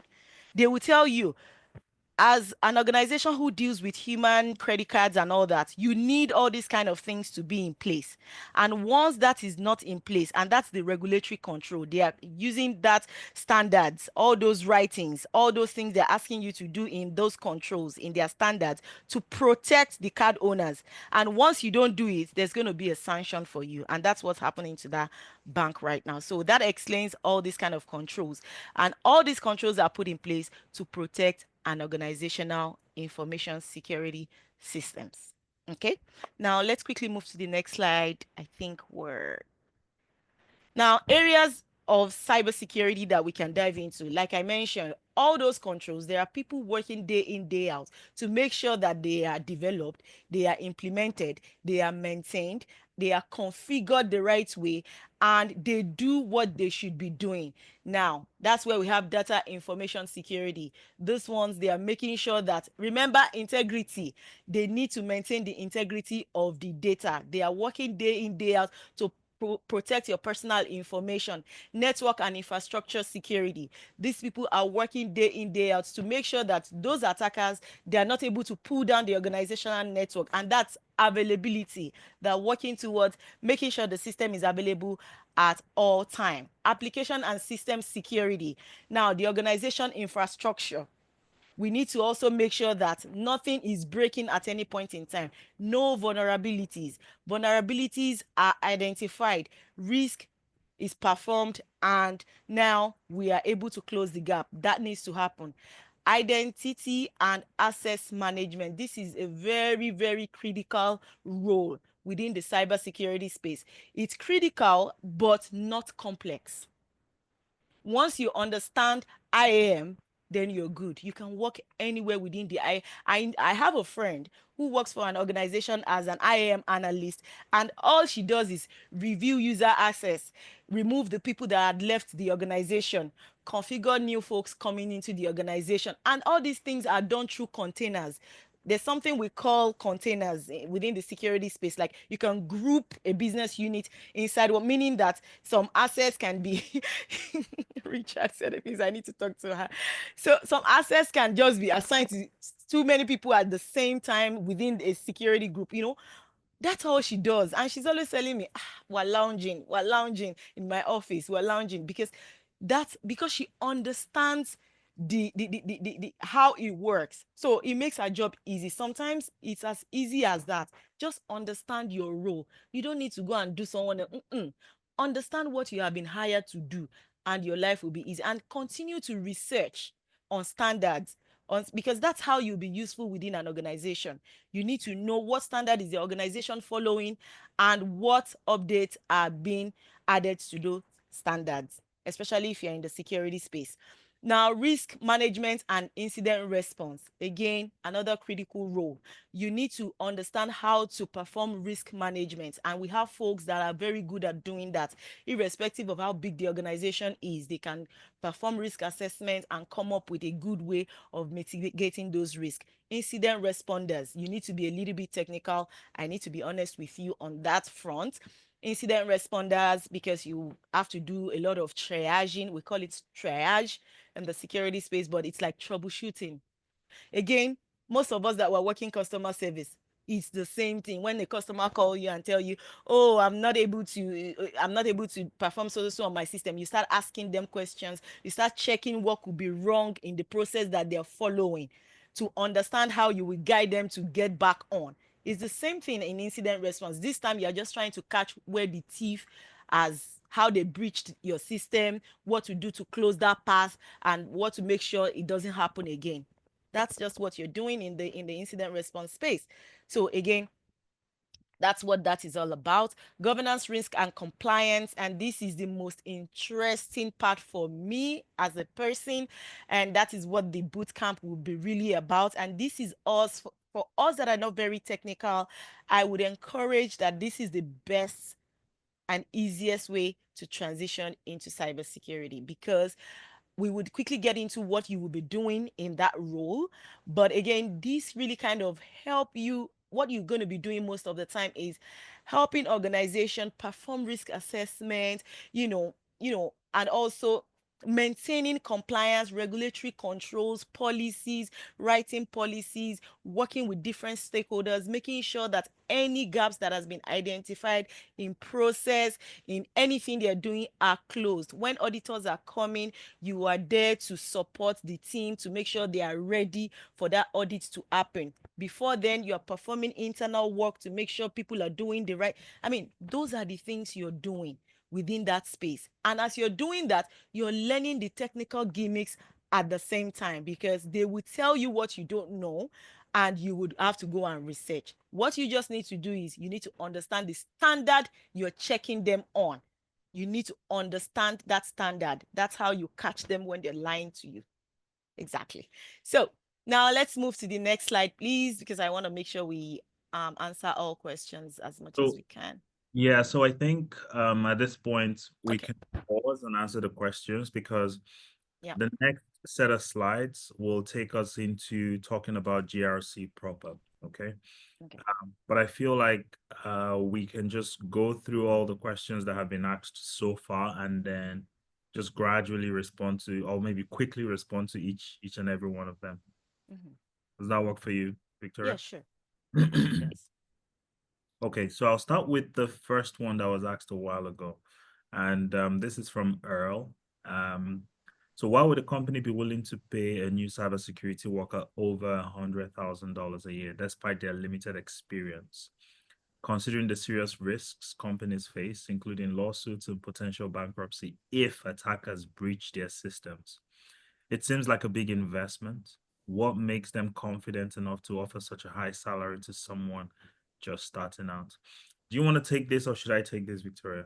Either ways, I'm good if you want to take it too. Okay. Well, I'll let you take it, and then maybe I'll just add one or two. Okay.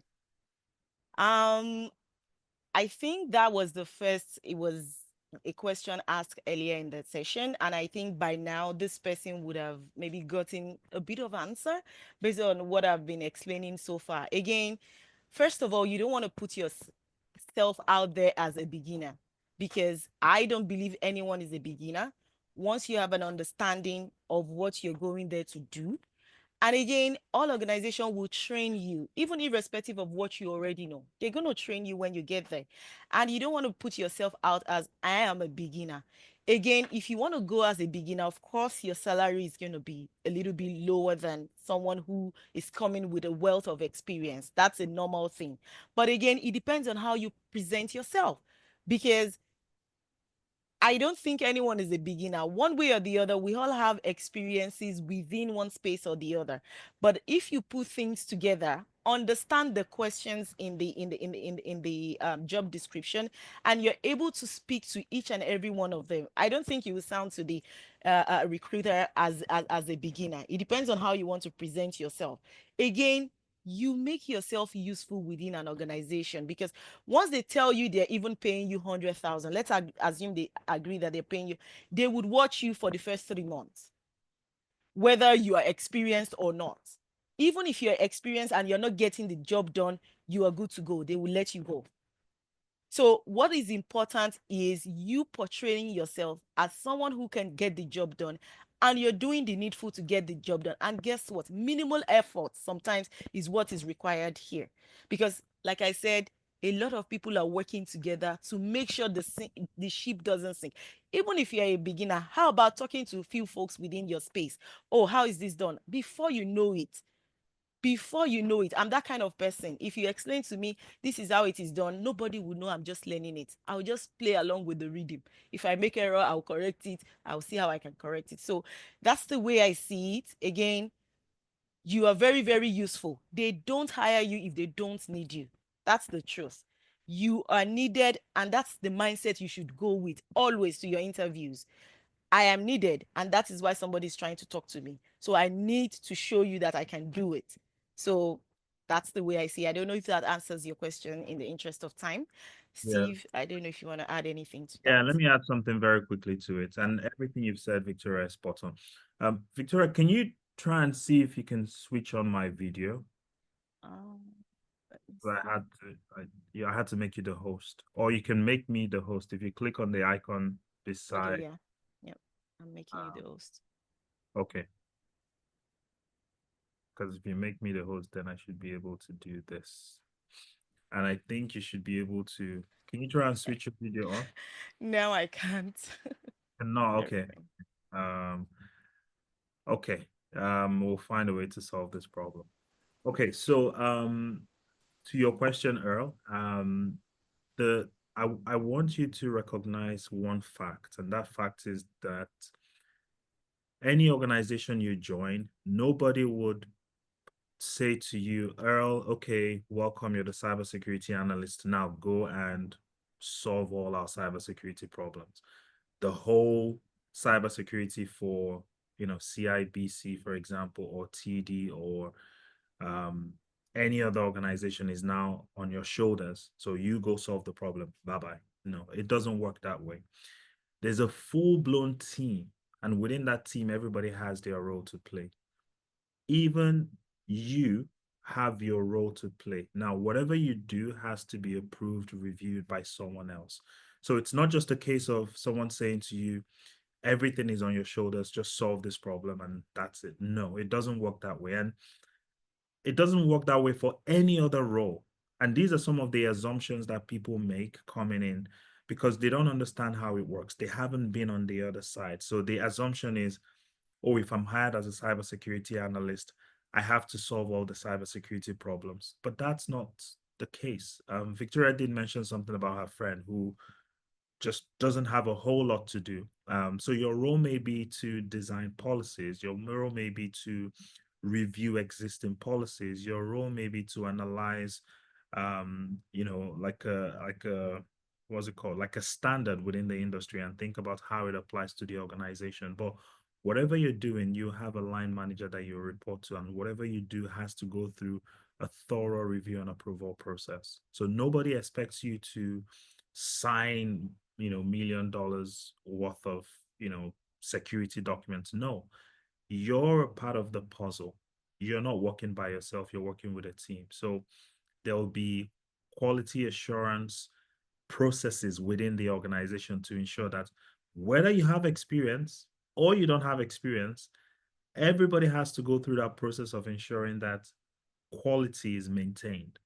So that's something I want you to bear in mind. Even when you think about the White House, for example, a speechwriter in a White House, they might have, 20 years experience working for other organizations, but someone, whoever is going to read that speech, still needs to review the speech and they can make corrections. Does it mean the person doesn't know what they're doing? No.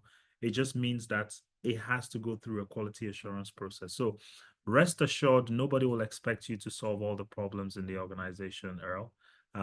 You will be a part of a team and contribute to the team whilst learning from the team. Okay, and then the second question is, so knowing that all big tech companies are laying off trained and educated professionals, how can I compete with them with just a certification? I think I can take this one, Victoria. This is a pretty Yes, straightforward go question. for it. Because just so you know, I don't know if it's Jean or Jean, but just so you know, the reality right now is Apple has just pledged $500 billion in major tech investments. There's a new project called Stargate. OpenAI, Oracle, and a few others. They've pledged 500 billion. So straight away, we have $1 trillion going into the tech space. Meta has pledged 65. Amazon pledged 10 billion. These are billions of dollars, by the way.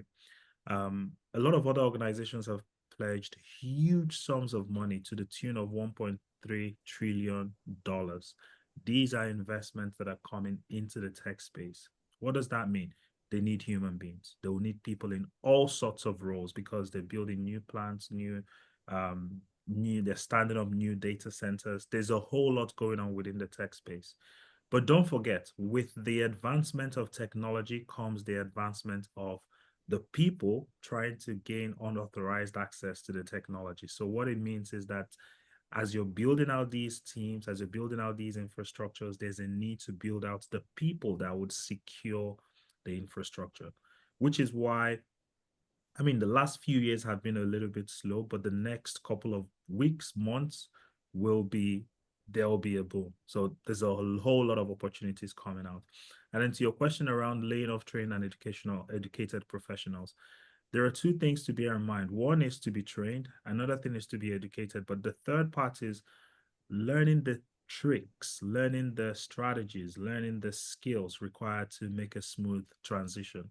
We've had people that have come to us, and these are people that have education, like PhD holders, master's holders.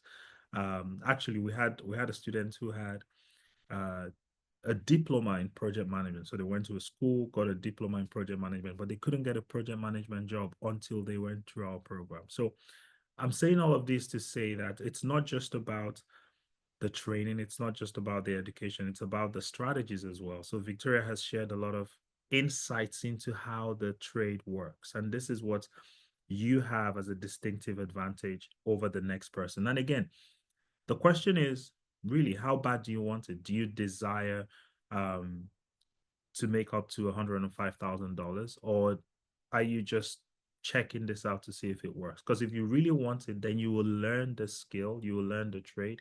And once you learn the trade, you will be in demand, because I think it was the ISC2 study last year that identified that there are 5 million cybersecurity roles that are yet to be filled. 5 million.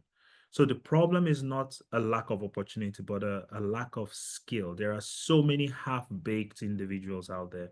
And that is the biggest challenge, because if those half-baked individuals are unable to get the job, then they tend to create this perception that the opportunities are not there. But these are half-baked individuals. And I know because I have witnessed this firsthand. So um, the goal is to position you in such a way that you have a distinctive advantage over other people. And again, you need to do your own part of the, you need to play your own part as well as part of the process. Okay, do you have anything to add, Victoria?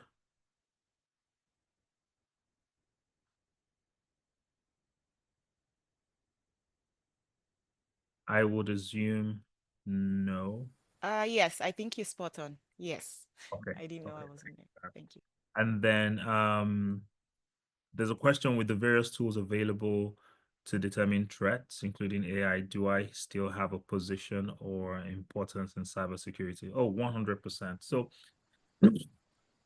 just, if there's anything you take away from this conversation, it's this: AI is not the enemy.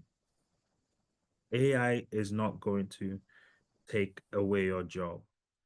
AI is going to take away the job of that individual that refuses to embrace AI, right?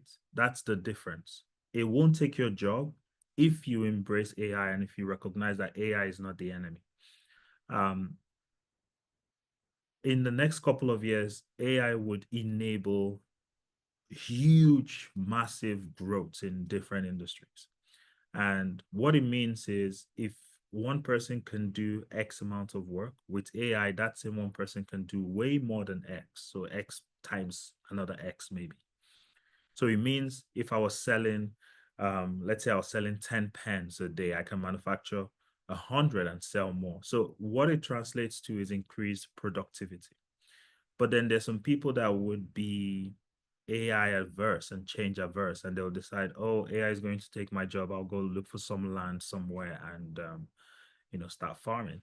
The reality is, if you don't embrace AI, then you'll just become outdated, right? But then if you embrace AI and you use AI to do your work, you're part of the AI change. You're part of the tsunami happening. So what I would suggest to everybody is, if there are AI tools that you need to learn, get comfortable with, learn those tools, embrace them, become a more productive cybersecurity analyst.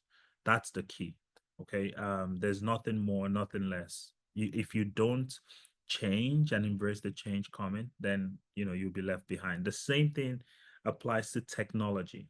Today, nobody talks about Microsoft Word. Nobody talks about Microsoft Excel. But there was a time when these tools did not exist. Now it's like a norm. Like, why would you not know how to use Word?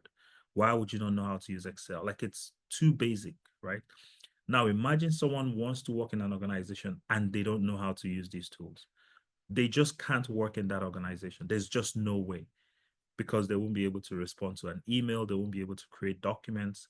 They will be, they just won't be able to work. And that's what will happen if you don't embrace AI. So that's the key. Okay, I think we'll carry on because I know there are a few more questions. What we're going to do is let's continue and hopefully get through the presentation as quickly as we can. Time really flies when you're having fun. It's 11:51 and we are still just getting started. But Victoria, I'll let you carry on with the rest of the presentation. At least let's get through the core content, and then we can come back to the questions afterwards. Okay. Okay, that's fair, Um, and I'm gonna be very fast now, if okay. you I, allow me. yeah. Sometimes I get carried away No, no. when it Let me comes to just say one more cybersecurity. thing as well, because I think it's all about value, right? So you're like the passion is there, and I know this about you. Like you just want to make sure everybody learns as much as possible. Um, but what we're going to do is we might stay a little bit longer. If you're okay to stay, would really appreciate it. But if not, that's fine. But we'll stay a little bit longer just so we can cover everything we have and make sure you make the most, get the most out of today's session. So just giving everybody a heads up. So Victoria, can you try and turn your video on? Yeah, try again. Still receiving the error. Yeah, I'll make you a host. So try, let's see now. Okay, Yeah, so good now. I think I'm back. Okay. Okay. Can you make me the host again? Let me do that. I think that's a little hack that we can leverage. It's not letting me. It's Hold on. not allowing you. Hold on. Now you're the host. Okay, cool. Thank you. So Okay. yeah, over to you, please. Okay, perfect. So I'm going to be really fast because of the time, as Steve had mentioned. Now, as I mentioned earlier, GRC is one of the most interesting. And while I was reading through the questions, I saw somebody asking if I start with the GRC role, can I transition in 1 or 2 or 3 years? Just to quickly answer that, of course, yes. In fact, 1, 2, 3 years is even a long time to transition if you really want to transition, because you're going to be working with different stakeholders within their own space, and by doing that you will be able to catch the interest of what area you really want to focus on. Now let's quickly look at what is GRC, and this is what I find really fascinating about GRC. Now GRC means governance, risk and compliance. Okay, and this framework provides, it just makes organization synchronize with all their technical process, all the regulatories they need to follow, all the risk management that needs to happen within the organization. Now, you would agree with me that looking at what GRC really means, you don't have to be technical to be in that space. Okay, you don't, I'm not saying your technicality is not needed, not knowing the nitty gritty, but again, you don't have to be heavily technical to be able to perform this role, because as we proceed, you will quickly see what are the skills, what do you need to be able to, you know, excel within this space. Now, looking at the highlighted words, okay, governance, risk, and compliance provides the framework to ensure that organization synchronizes its tech processes with business objective, risk tolerance, and regulatory compliance requirements. So GRC is simply saying, this is what you should be doing. These are the risks that we're seeing. This is how to maintain that risk. This is how to mitigate it. And these are the controls we want you to follow. Just see it that way. It's broader than that if we get into the details, but that's really what GRC is about. Again, if there is no law, there is no sin. If you can move to the next the slide, because GRC is more of or less like the law that an organization follows. Like there's a law now, and we all have to follow this law or rule or policies to be successful. Okay. Now, why is GRC important again within an organization? Strategic alignment. For example, if you deal with credit cards within an organization, we already know that there's a standard we need to follow. PCI DSS. So everybody from the strategic alignment, whatever what they are building as rules, policies, and things, we'll be talking about how we're going to maintain this credit card, how we're going to make sure that there are controls in place to protect customers, because PCI DSS has its own standard for credit card maintenance. Okay, risk management, again, organizations, they are able to assess all of their assets. What assets do we have? What does this asset does for us? How do we protect it? Because this asset is a crown jewel. There are assets we call crown jewels. They mean assets that are extremely important to a business process. If that crown jewel is down, then we cannot do a lot. So this kind of system, of course, we want to minimize the risk that poses on this kind of system. So these are the things that we do, and GRC is part of that activity that help us report on those kind of situations. Now, compliance, again, there are bodies out there that will sanction you, whether you like it or not, if you are not compliant. And GRC, again, help us focus on what are we doing within an organization. Okay, now we know what standard is protecting what we do or our business objectives. Now that we understand that, then how do we make sure we write our policies, security controls around those standards? So that's another thing that compliance does. It helps you make sure that you don't get fined or sanctioned because you need to be compliant at all time. Now, operational efficiency, it's very, very key, because once you're able to put in standards, you put in policies and controls, and you have people monitoring to make sure that's done, then there will be operational efficiency on both ends. For example, there's a control that I know says you must have a business contingency plan. Now, if a security incident happened and you don't have that in place, that is a fine for you. So putting that in place again is an operational efficiency, because if a system gets down or something happens, you already have plan B of making sure that the business continues as usual. Continuous improvement, again, as we are performing risk assessment, as we are seeing the risk, we're making sure we're tidying that up, we're cleaning the mess, and we're closing the gap, which is continuous improvement in our business processes. Again, stakeholder confidence, that's very, very key, because again, if some organizations, they don't deal with you if you're not ISO compliant. They will tell you, can we see your certification? When were you certified? When was the recent certification?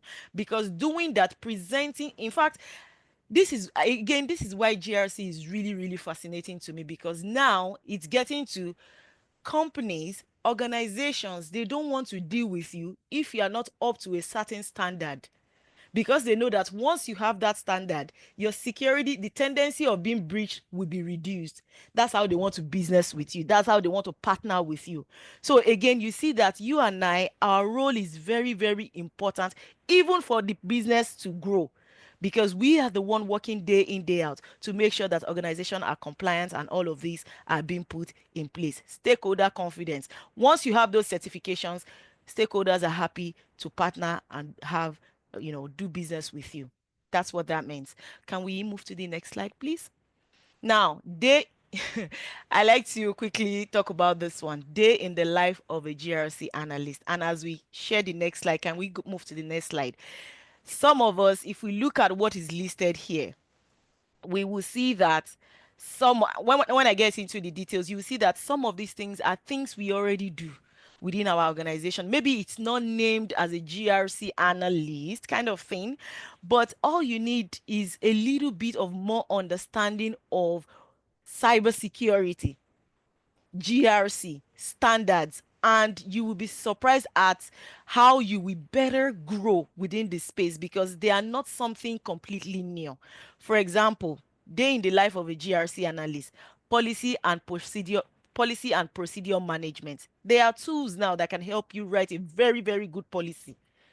Okay, based on the standard you're following, you write a very clean policy. And again, risk assessment. There are tools out there that once you enter the details of the system, enter some data about the system, the tool will perform the risk, and then you'll be able to understand, oh, this is very critical, this is not very. They will even help you prioritize them. So a lot of things happen with it, but you need to understand what risk are you looking for? What risk is bad? What risk should be prioritized? This is where you come in as a GRC analyst. And somebody asked a very, very interesting question about the tools versus human. Trust me, the tool cannot take your space, because even if the tool identify a risk, somebody needs to work. Some configurations needs to happen for that gap to be closed. So again, Mr. Steve, I think he nailed it by saying it is if you refuse to embrace the tool, that is when you will not be useful. Because if you know what to do with the tool, the kind of correction you're there to make, I think that tool should be of advantage to you instead of disadvantage.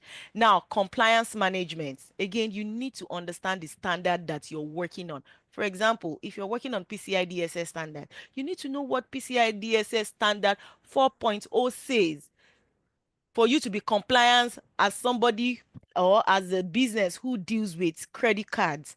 You need to understand that, and understanding that will help you perform internal audits or even guide your stakeholders internally to say, oh, based on this, this is what we should be doing. Based on that, that is what we should be doing. Again, you're working within a team.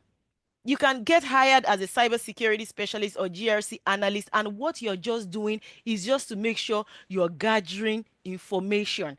There is somebody else who is doing the documentation. Yours is to make sure that they are doing it right. It depends on your role, it depends on your position. And this is why it's important for you to understand the job description when you're applying, because they might list a lot of things that and you're not doing everything, but at least some of them you are able to do it without stress. Now, incident response. Again, GRC analyst, you're not the one really responding to the incident, but you are there to make sure, okay, what wasn't done right for that incident to happen? Now they have identified how they got breached. So how do we close that gap? What control do we need to put in place? So you are there to make sure that that incident response, you follow it through to closure. Okay, there's something called PIR report. After an incident, there's something called post-incident report. Now that report will help you understand what happened, was it tackled, how was it contained, what did we not do right, what should we do right, what, like that. Okay, and this is the document you want to work with to make sure that that gap is closed, right? Vendor risk management. Again, there are a lot of processes within an organization that we have to use some other organization system as part of the process to complete the task, or as part of the process to produce that product. Again, you want to also make sure that not only you within your organization is protected, they have to have some standard. Again, stakeholder confidence, stakeholder trust. Again, that's where it comes in. You need to make sure that that organization is also protected one way or the other, and they can show you as a vendor or as a partner that this is how we're protected. Again, GRC analysts, you're going to be asking those questions, overseeing those activities to make sure that they are also following a particular compliance framework and they are doing their security checks time to time, because breach might not happen within your organization but happen within their own system. Again, breach is a breach if it's part of your process. Okay, that means your organization is also involved. So it is your fault that you did not do your due diligence from the vendor before you accept them into your system. Do you understand that? So let's say Microsoft gets breached now and you're like, oh, we're not working in Microsoft. If check we do our checks and everything and we see that, okay, from your own system something goes wrong from Microsoft, then your system is also impacted, blah blah blah, it's an issue because you've also been compromised through that incident, and it will affect your own systems as well. So again, we need to be mindful to make sure Microsoft, they're doing the right thing before we bring them into our own space as well. And that is why Microsoft is one of the top, because they are very good when it comes to security, a lot of them actually. Now, awareness and training. Again, human being, the weakest link. As a GRC person, you need to help organizations or your folks, stakeholders, understand what is the organization policy, what should you be doing, what shouldn't you be doing, what should we be focusing on. They need to go on training, periodic trainings, to make sure that they are on top of it, because you want to make sure that they are not a novice to what they should know. Okay. If you will scroll up, I don't see what's next there. Now, did you move to the next slide? Can you move back a little? Now, reporting and communication. Again, as a GRC person, you are responsible for providing reports. For example, you perform the risk analysis. Again, you're not the one single-handedly working on risk analysis. You have people working with you. Some people are identifying the assets, some people are categorizing the assets, some people are documenting the security controls that are already on the system. Some people are documenting the gap. Somebody needs to provide a report on that to the executives in a layman language that they can understand. Guess what? Executives, they are like you and I. They don't understand system language at all. You just need to explain to them in such a way that they would understand. And that's where you want to come up with the reports to say, for this business unit, this is what again, the reports may be case by case, business unit by business unit, or to the executive level, but it's part of your role as a GRC analyst. Collaboration, you collaborate with different stakeholders to make sure that hand is talking to hand, things are in sync, and there is no ball being dropped along the process to make sure that we are compliant. Okay. Research and analysis, again, this is for everyone, not only GRC analysts. You need to continue with research to make sure that you are very, very vast in what you do. Can we move to the next slide, please? And that's simply what a GRC analyst does, kind of thing. Now, again, somebody already mentioned there are tools out there that can help you even get your job done faster. We have the RSA Archer suite, we have SAP GRC, we have the Logic Manager. I'm very familiar with ServiceNow. That's what my organization uses. We use Splunk. That's not here, but there are other tools out there. And what does this tool does? They help you identify, once you put in the assets, they help you identify them. If a security control is missing based on what you've entered as the functionality of that system, they help you say, oh, a security or this antivirus is not up to date. Oh, this security tool is missing within this system. And again, all of these tools, they already even have some embedded security controls. All you need to do is to turn them on sometimes, and they will help you do some scanning, some search, and tell you what is missing based on the standard. And that's what you will be working on to make sure that you implement what has been highlighted that is missing. So there are a lot of tools out there that you can leverage to help you get your job done faster. It's just a matter of mastering the tool. Again, you don't have to go and master a lot of tools. Just know about one. And when you get into the organization, they will tell you you can go and learn about ServiceNow. And then you get to your organization, they are using Splunk. But because you already have a bit of idea of ServiceNow, it's easy for you to get on Splunk. Now, it does not mean you have to go to RSA, SAP. No, just understand what it does. Most of them, they all do the same thing. There are just few changes to them. So that's how it works. Yes, Splunk. Can we move to the next slide? So these are tools a typical GRC analyst will be relating with on their day-to-day task. Now, skills required.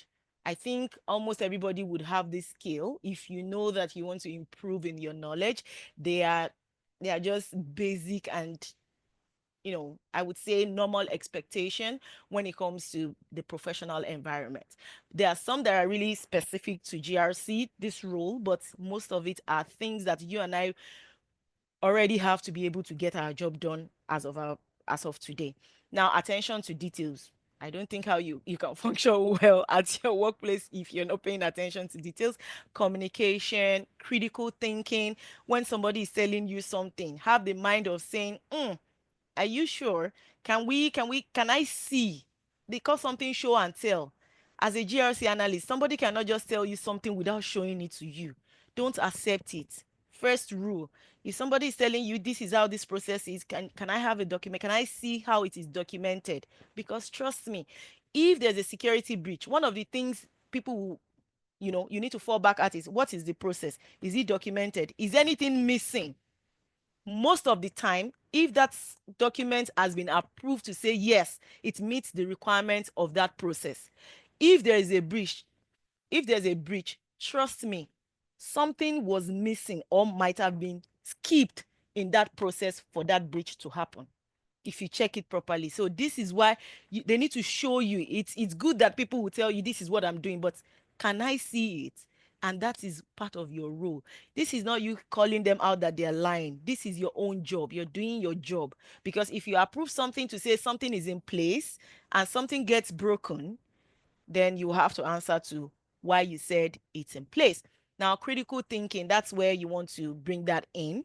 Curiosity, can I see how this is done? So what is the end to end cycle of this process? So it starts from here, where does it end? All those kind of questions, you need to be very curious. Adaptability, you find yourself in an environment where this is how they're doing, try to study and adapt, because if you have your own ideas of the way things are done, you need to understand. Again, remember that most of your most of what you'll be doing is questioning people's work, questioning why they are doing this versus this, questioning why they are not doing this. So you need to be adaptable and polite, and that's what I find myself very good at doing. I have spoken with a stakeholder before, and I went back to my manager. I said, has this guy worked in the military before?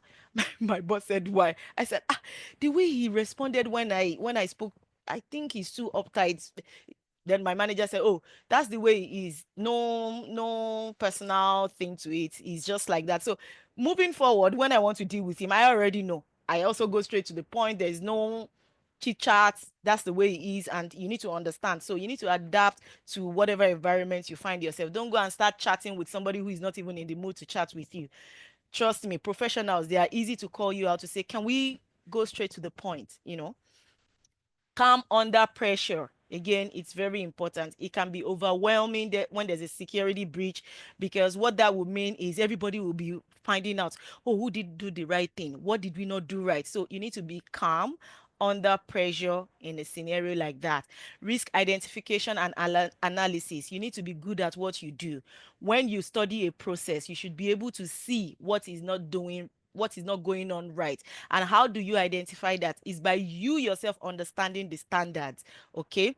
Now, security incident handling and response. Again, this is also, like I said, you need to follow up with the PIR, make sure what has happened does not repeat itself, make sure the corrective control is put in place, is tested, and it's working the way it should be working. Security audit, you need to be able to wear your thinking cap always. Sometimes some auditors go as far as studying a network topology.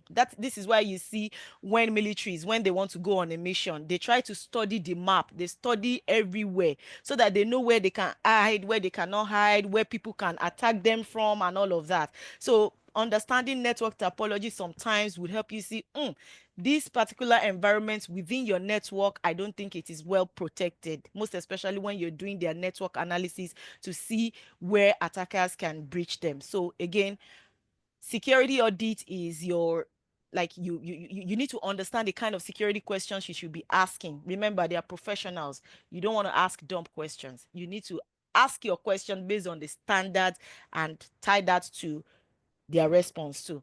Now, laws and regulations. Again, as a GRC analyst, just exactly as I've explained, you need to understand what the law is saying, what are the new updates to standards and regulations, what should we be doing. The bank that just got recently fined, I'm pretty sure there's a break in the process. Someone is not vetting something right, and that is how that transaction could pass. It could be a simple KYC that the person is supposed to do more findings, and they did, or that business unit is supposed to drill more based on the standard, but they did not do that. So again, as I've heard, it is human error. Somebody did not do the right thing, and that transaction keeps going through them, and again, it was later investigated. Can we move to the next slide, please? So again, these are the skills you need as a cybersecurity or GRC specialist. Like I said, most of us, we already have that. We just need to sharpen it up by learning more within the cybersecurity space. Now, there are a lot of cybersecurity certifications. In as much as I'm not a very good advocate of certifications, but however, there are cybersecurity certifications that can, you know, give you edge over other applicants. Again, I have not seen where a recruiter or a hiring manager is asking you that, oh, because of your certification, that's why we're hiring you. No, they would ask you role-based questions to see how you would do it. So it is more important to know how to do it versus the certification. While certification also increases and boosts your knowledge, again, it's important to learn what is done. And how do you learn? It's through boot camp, because you have the opportunity of learning from somebody who is already on the job, somebody within the environment. And that's what we bring to you in this boot camp. We help you understand the nitty-gritty of how things are being done in the real life setting. Now, security certifications that you can do.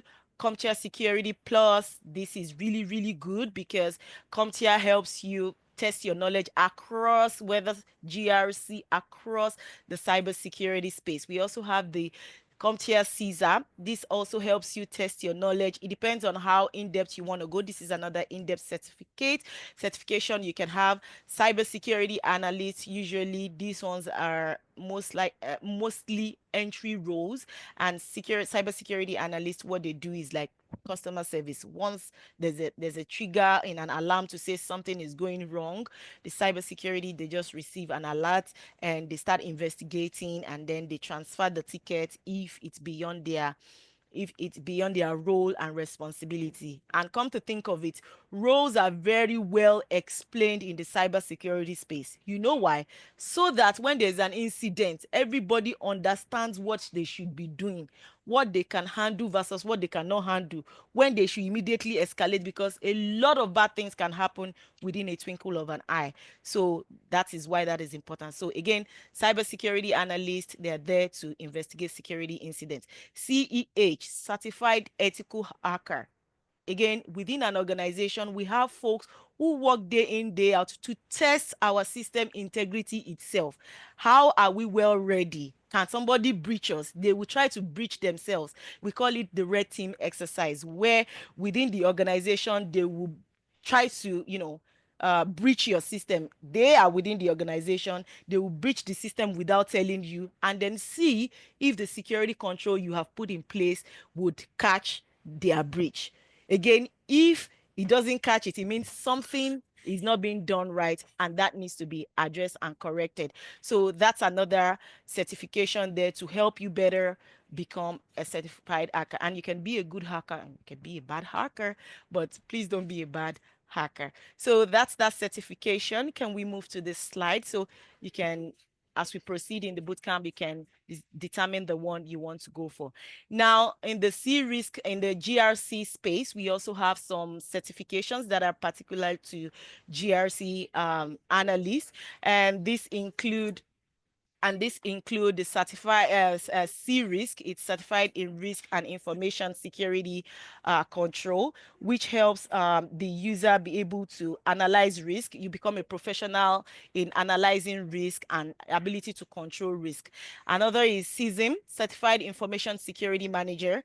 This also makes sure that you're able to question a security system and manage those systems to make sure that they don't get breached. Again, the CGRC, Certified in Governance, Risk and Compliance. This one is from ISC Square, and it's very easy to access. And come to think of it, all of this body providing these certifications, they also have trainings that will help you understand what you need to know before writing those certifications. So these are open to everyone. You don't even have to be like very technical to do all of these ones. You just need to understand the nitty-gritty that needs to happen within the GRC space to be able to write them.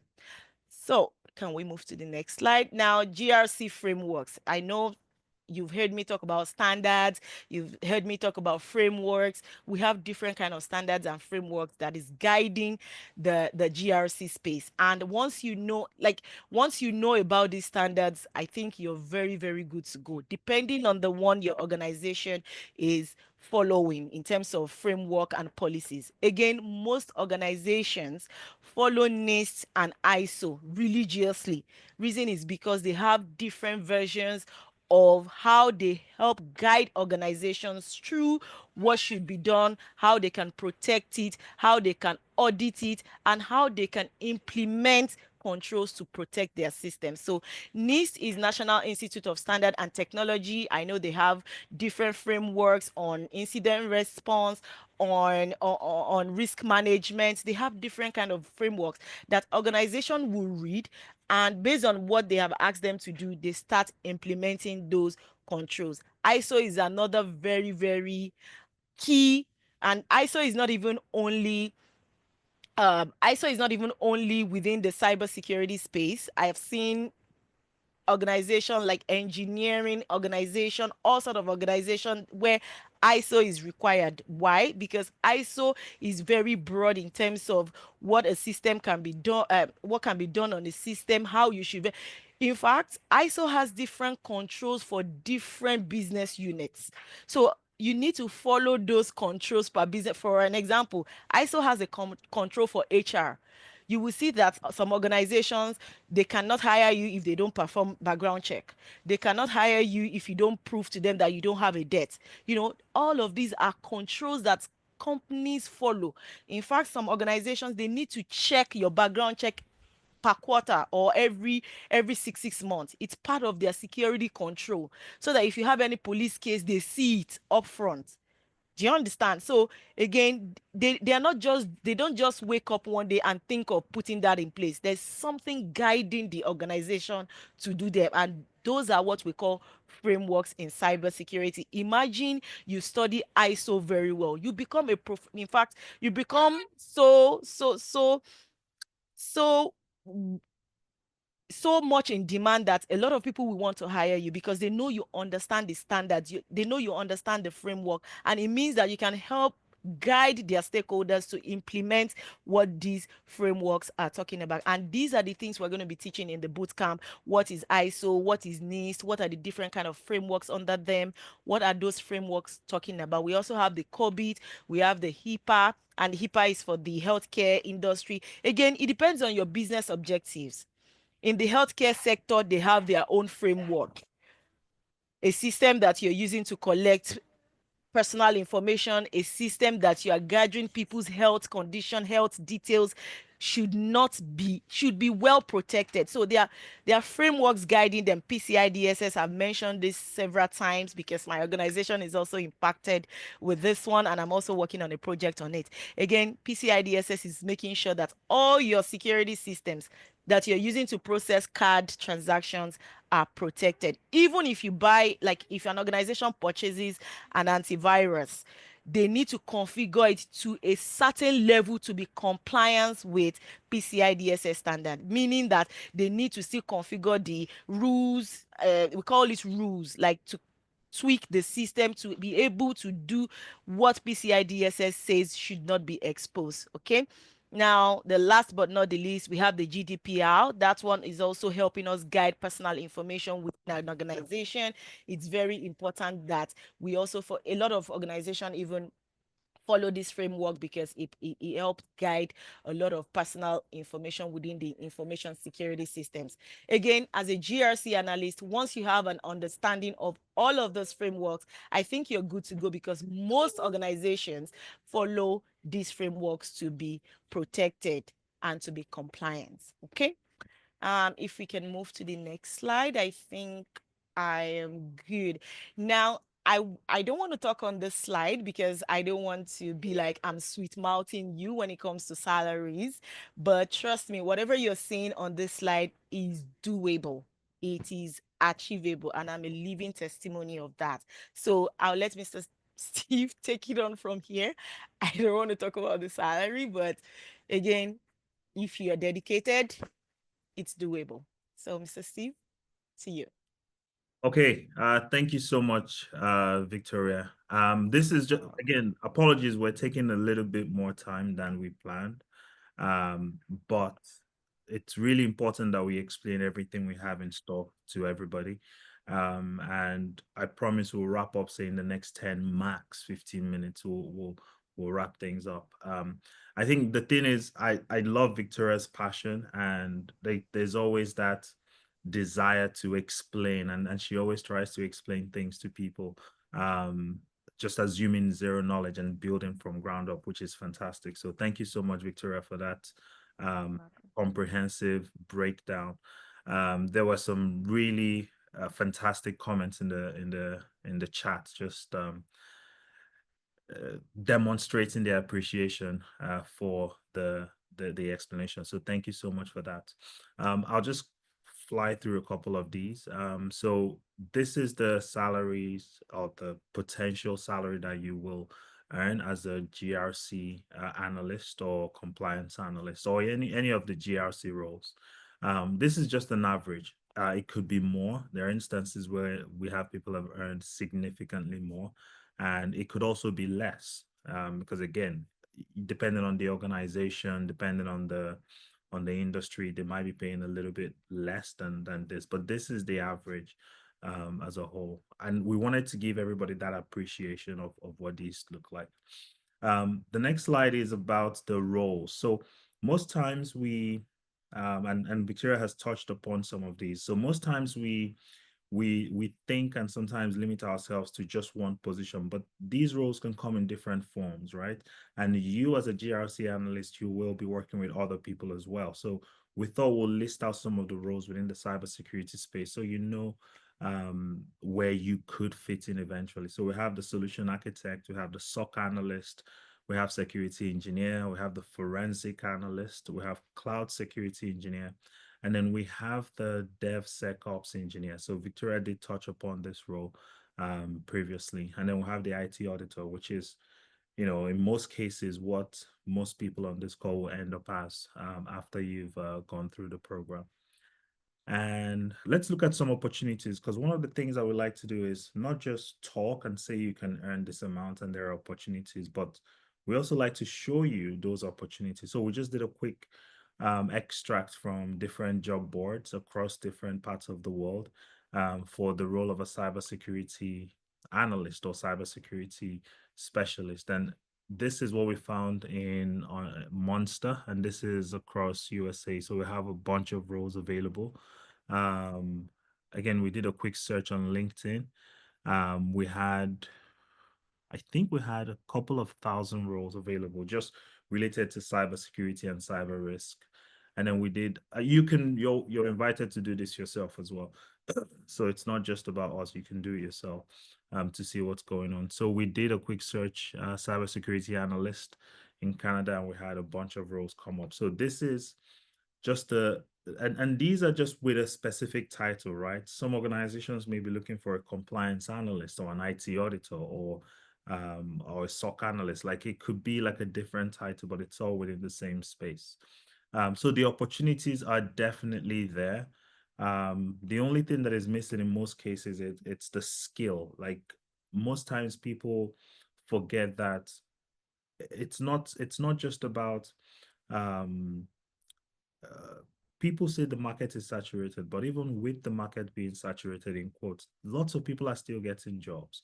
So it's no longer a case of what the market is saying. It should be now a case of what you want, because if you're ready, if you position yourself, you will go and get your role. In some cases, the roles are there. Sometimes you need to go through one or two interviews before you get the job, which is fine. There's a process, there's a system. It is possible. We've helped lots of people make the transition, and we 100% can help you make the transition. Sometimes it may not even be a skill problem. It may not even be an opportunity problem. Sometimes what we've realized is that, and Victoria touched on this earlier, and I'm sure a lot of people did not understand what she meant, but what we realize is that sometimes it's a mindset problem, because sometimes we don't think we can. We just don't believe that we have what it takes. And that alone prevents us from learning. That alone prevents us from taking the actions we need to take. Courage completely disappears because we just don't believe we can. There's something I always say, and that is, if you have a you cannot secure $100,000 job with a 20, 30, 40K mindset, right? It just won't work because you won't do the things you need to do to earn $100,000.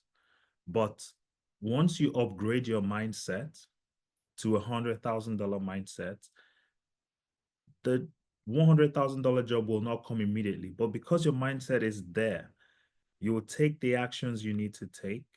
And before you know what's going on, the jobs will come because it's your mindset that enables you to take the actions you need to take.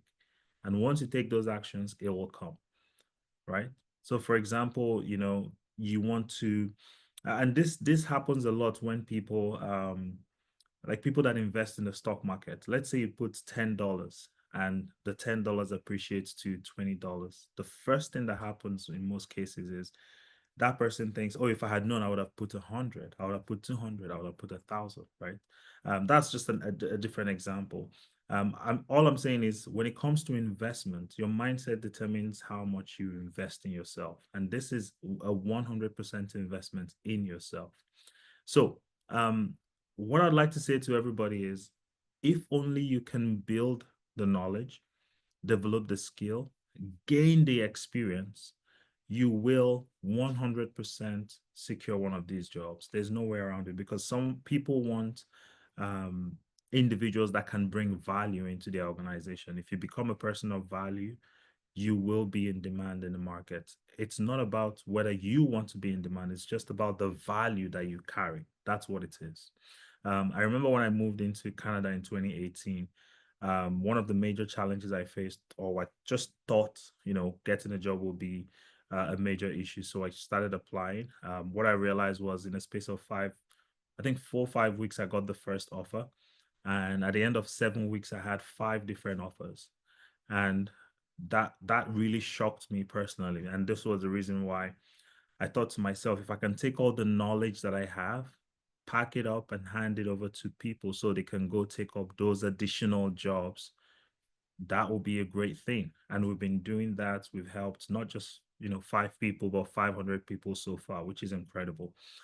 So what I'm going to do over the next couple of minutes is, so we have a bit of a presentation that we've put together to explain to everybody or those that are interested how we can help, how you can work with us in order to transition into a fantastic cybersecurity analyst role. And before we do that, I just want to make sure that I'm talking to the right people. So if you would like to work with us, can I see a thumbs up or can I see yes in the chat, just so I know that we're keen and we have a bunch of people that are interested to hear how we can help and what we have to offer. Because I think Victoria did a fantastic job. Just even getting to talk to Victoria, the knowledge that she shared, that's knowledge that you pay for on a normal day. But yeah, so we can go through the detail, go through how we can help you within the cybersecurity space.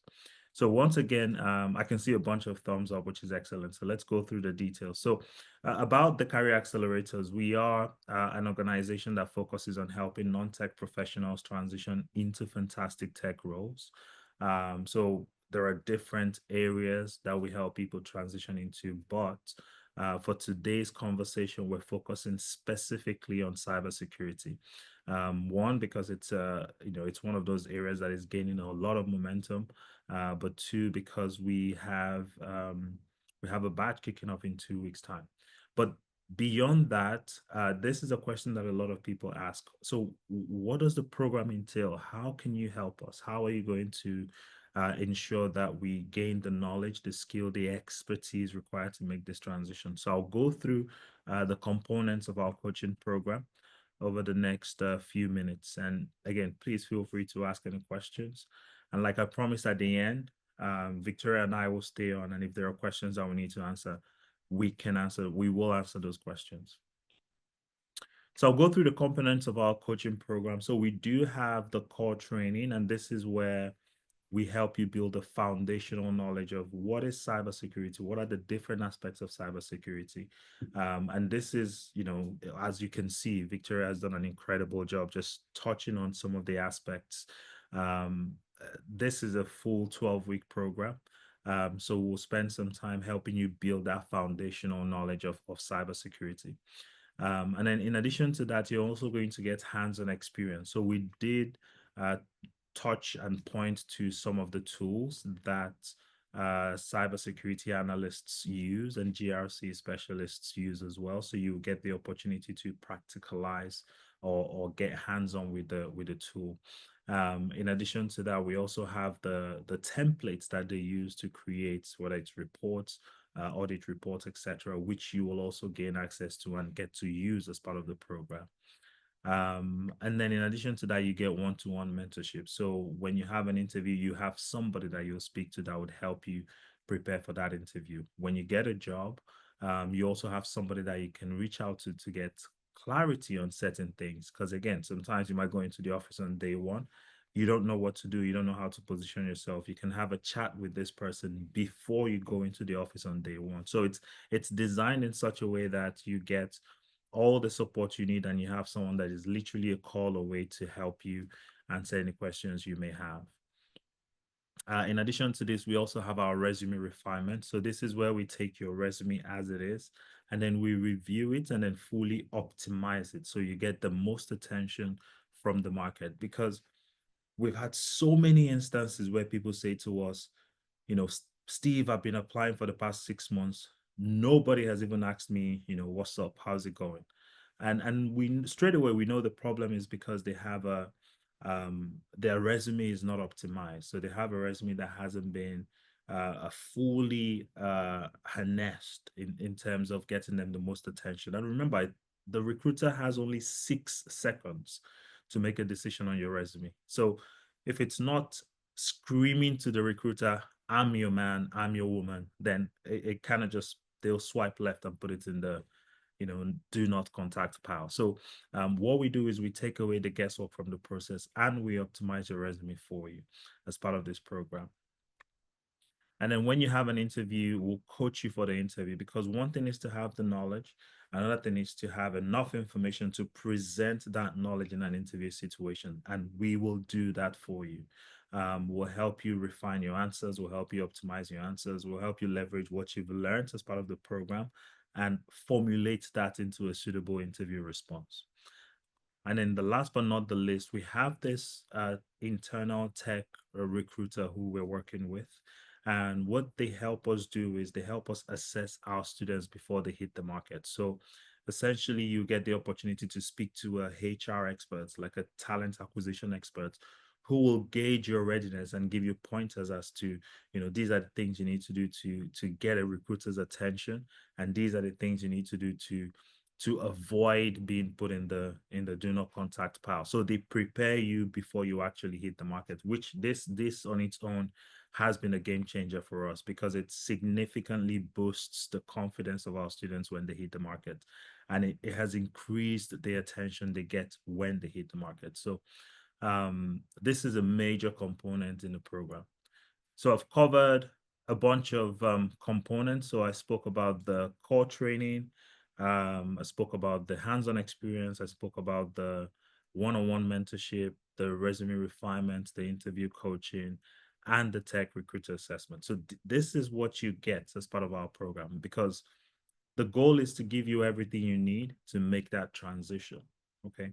So I want you to just imagine for a second for an investment of a particular amount, and then over a period of 2-3 months, you spend 6 to 7 hours every week just learning how to become a cybersecurity expert.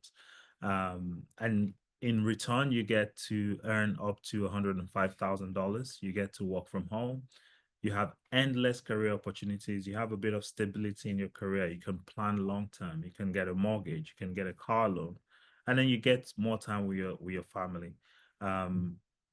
This will definitely be worth we believe this will be worth it. But what do you think? Do you think it will be worth it? Yes, no? If you can put that in the chat, that would be excellent. Because the way this is designed is such that it's not a full-time program, because we recognize that people have other commitments. So people are working, maybe some people are in school. So we've designed it in such a way that it's a part-time thing. So you spend 6 to 7 hours a week. So we'll have a couple of sessions every week, 2 sessions, 2 or 3 hours each time. And during those sessions, we'll go into specific topics and ensure that every single person understands those topics, but gets the opportunity to practicalize those topics. So think about it as you're actually doing the job, but you're doing the job in a controlled environment with all the tools. But nonetheless, you're doing the job as a cybersecurity specialist. So I can see a couple of yeses in the chat, which is fantastic. Um, Most times people come for these webinars and get a whole lot of information. Now, information is valuable, 100%, right? There's absolutely nothing wrong with information. But information without action is equal to nothing. It's like 1 million multiplied by 0 is equal to 0. 10 million multiplied by 0 is equal to 0. So the key is you need to take action on the back of the information, and that action is to position yourself to um, register for the program, get on the course. Victoria will be the one that would facilitate majority of the course, and she will literally take all her experience.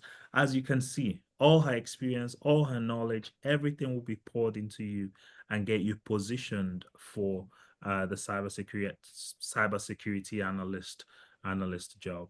I can see a couple of questions just trickling in, and maybe we can just take some of those questions. Is there another session, or would it be the same amount? So no, there will be another session, but this discount is only valid for the next 24 hours. So if you do want to take advantage of this discount and join another cohort, you can. All you need to do is just register and let us know that you're not joining the batch starting in 2 weeks' time, but you're going to wait for the next batch, and let us know when that batch is. And then there's a question from Chris. Do you obtain or earn any of the certifications mentioned by Victoria in the bootcamp? No. So the focus of the bootcamp, as you can see from the components of the bootcamp, is to help you learn the trade, right? It's to help you learn the skills. It's to help you become job ready. Now, we do have other programs that will be focused specifically on helping you pass the exam, but this is not exam based. This is to help you get job ready. So that's why we're focusing on hands-on experience. We're focusing on foundational knowledge of cybersecurity. We're focusing on interview preparation, technical assessment by a recruiter, resume optimization, etc. Dedicated mentorship. That's the reason why we're focused on those. Okay, I can see a question from Yomi inquiring about the BA training. This discount is exclusively for our cybersecurity program, but what I would suggest is if you reach out to us, you can reach out to us to inquire specifically about the BA program, and if there is any discounts available, we'll let you know what those discounts are. Okay, hopefully that helps, Yomi. Do you give references? Yes, because our program is you're going to get hands-on experience. You're going to work on projects. We will be able to give you reference for the work that you're going to do with us for this period. So we'll be able to provide that verifiable work experience saying that you have done this with us for this period of time.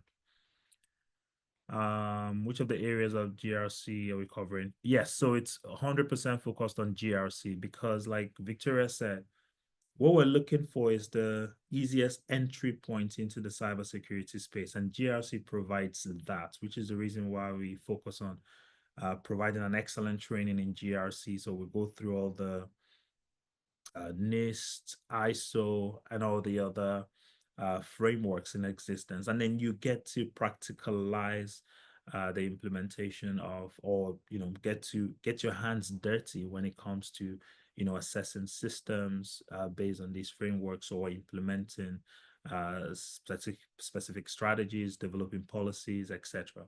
And then we get to cover out other aspects of cybersecurity as well, like encryption and others, just to give you an idea of some of those major aspects that you hear of on a day-to-day basis. We touch on those as well. So Jean is asking a question. So you can take a picture of this page, and there are multiple channels through which you can reach out to us. So Richard is asking a question. Do we need to purchase any documents or software? No, we do not. So we will provide you everything you need. And if there are tools that you need to access, you can access them yourself. So sometimes there are open source tools that anybody can access. We'll introduce you to those as well. But if it's like a tool that needs to be paid for, we will pay for the tool and provide you with access.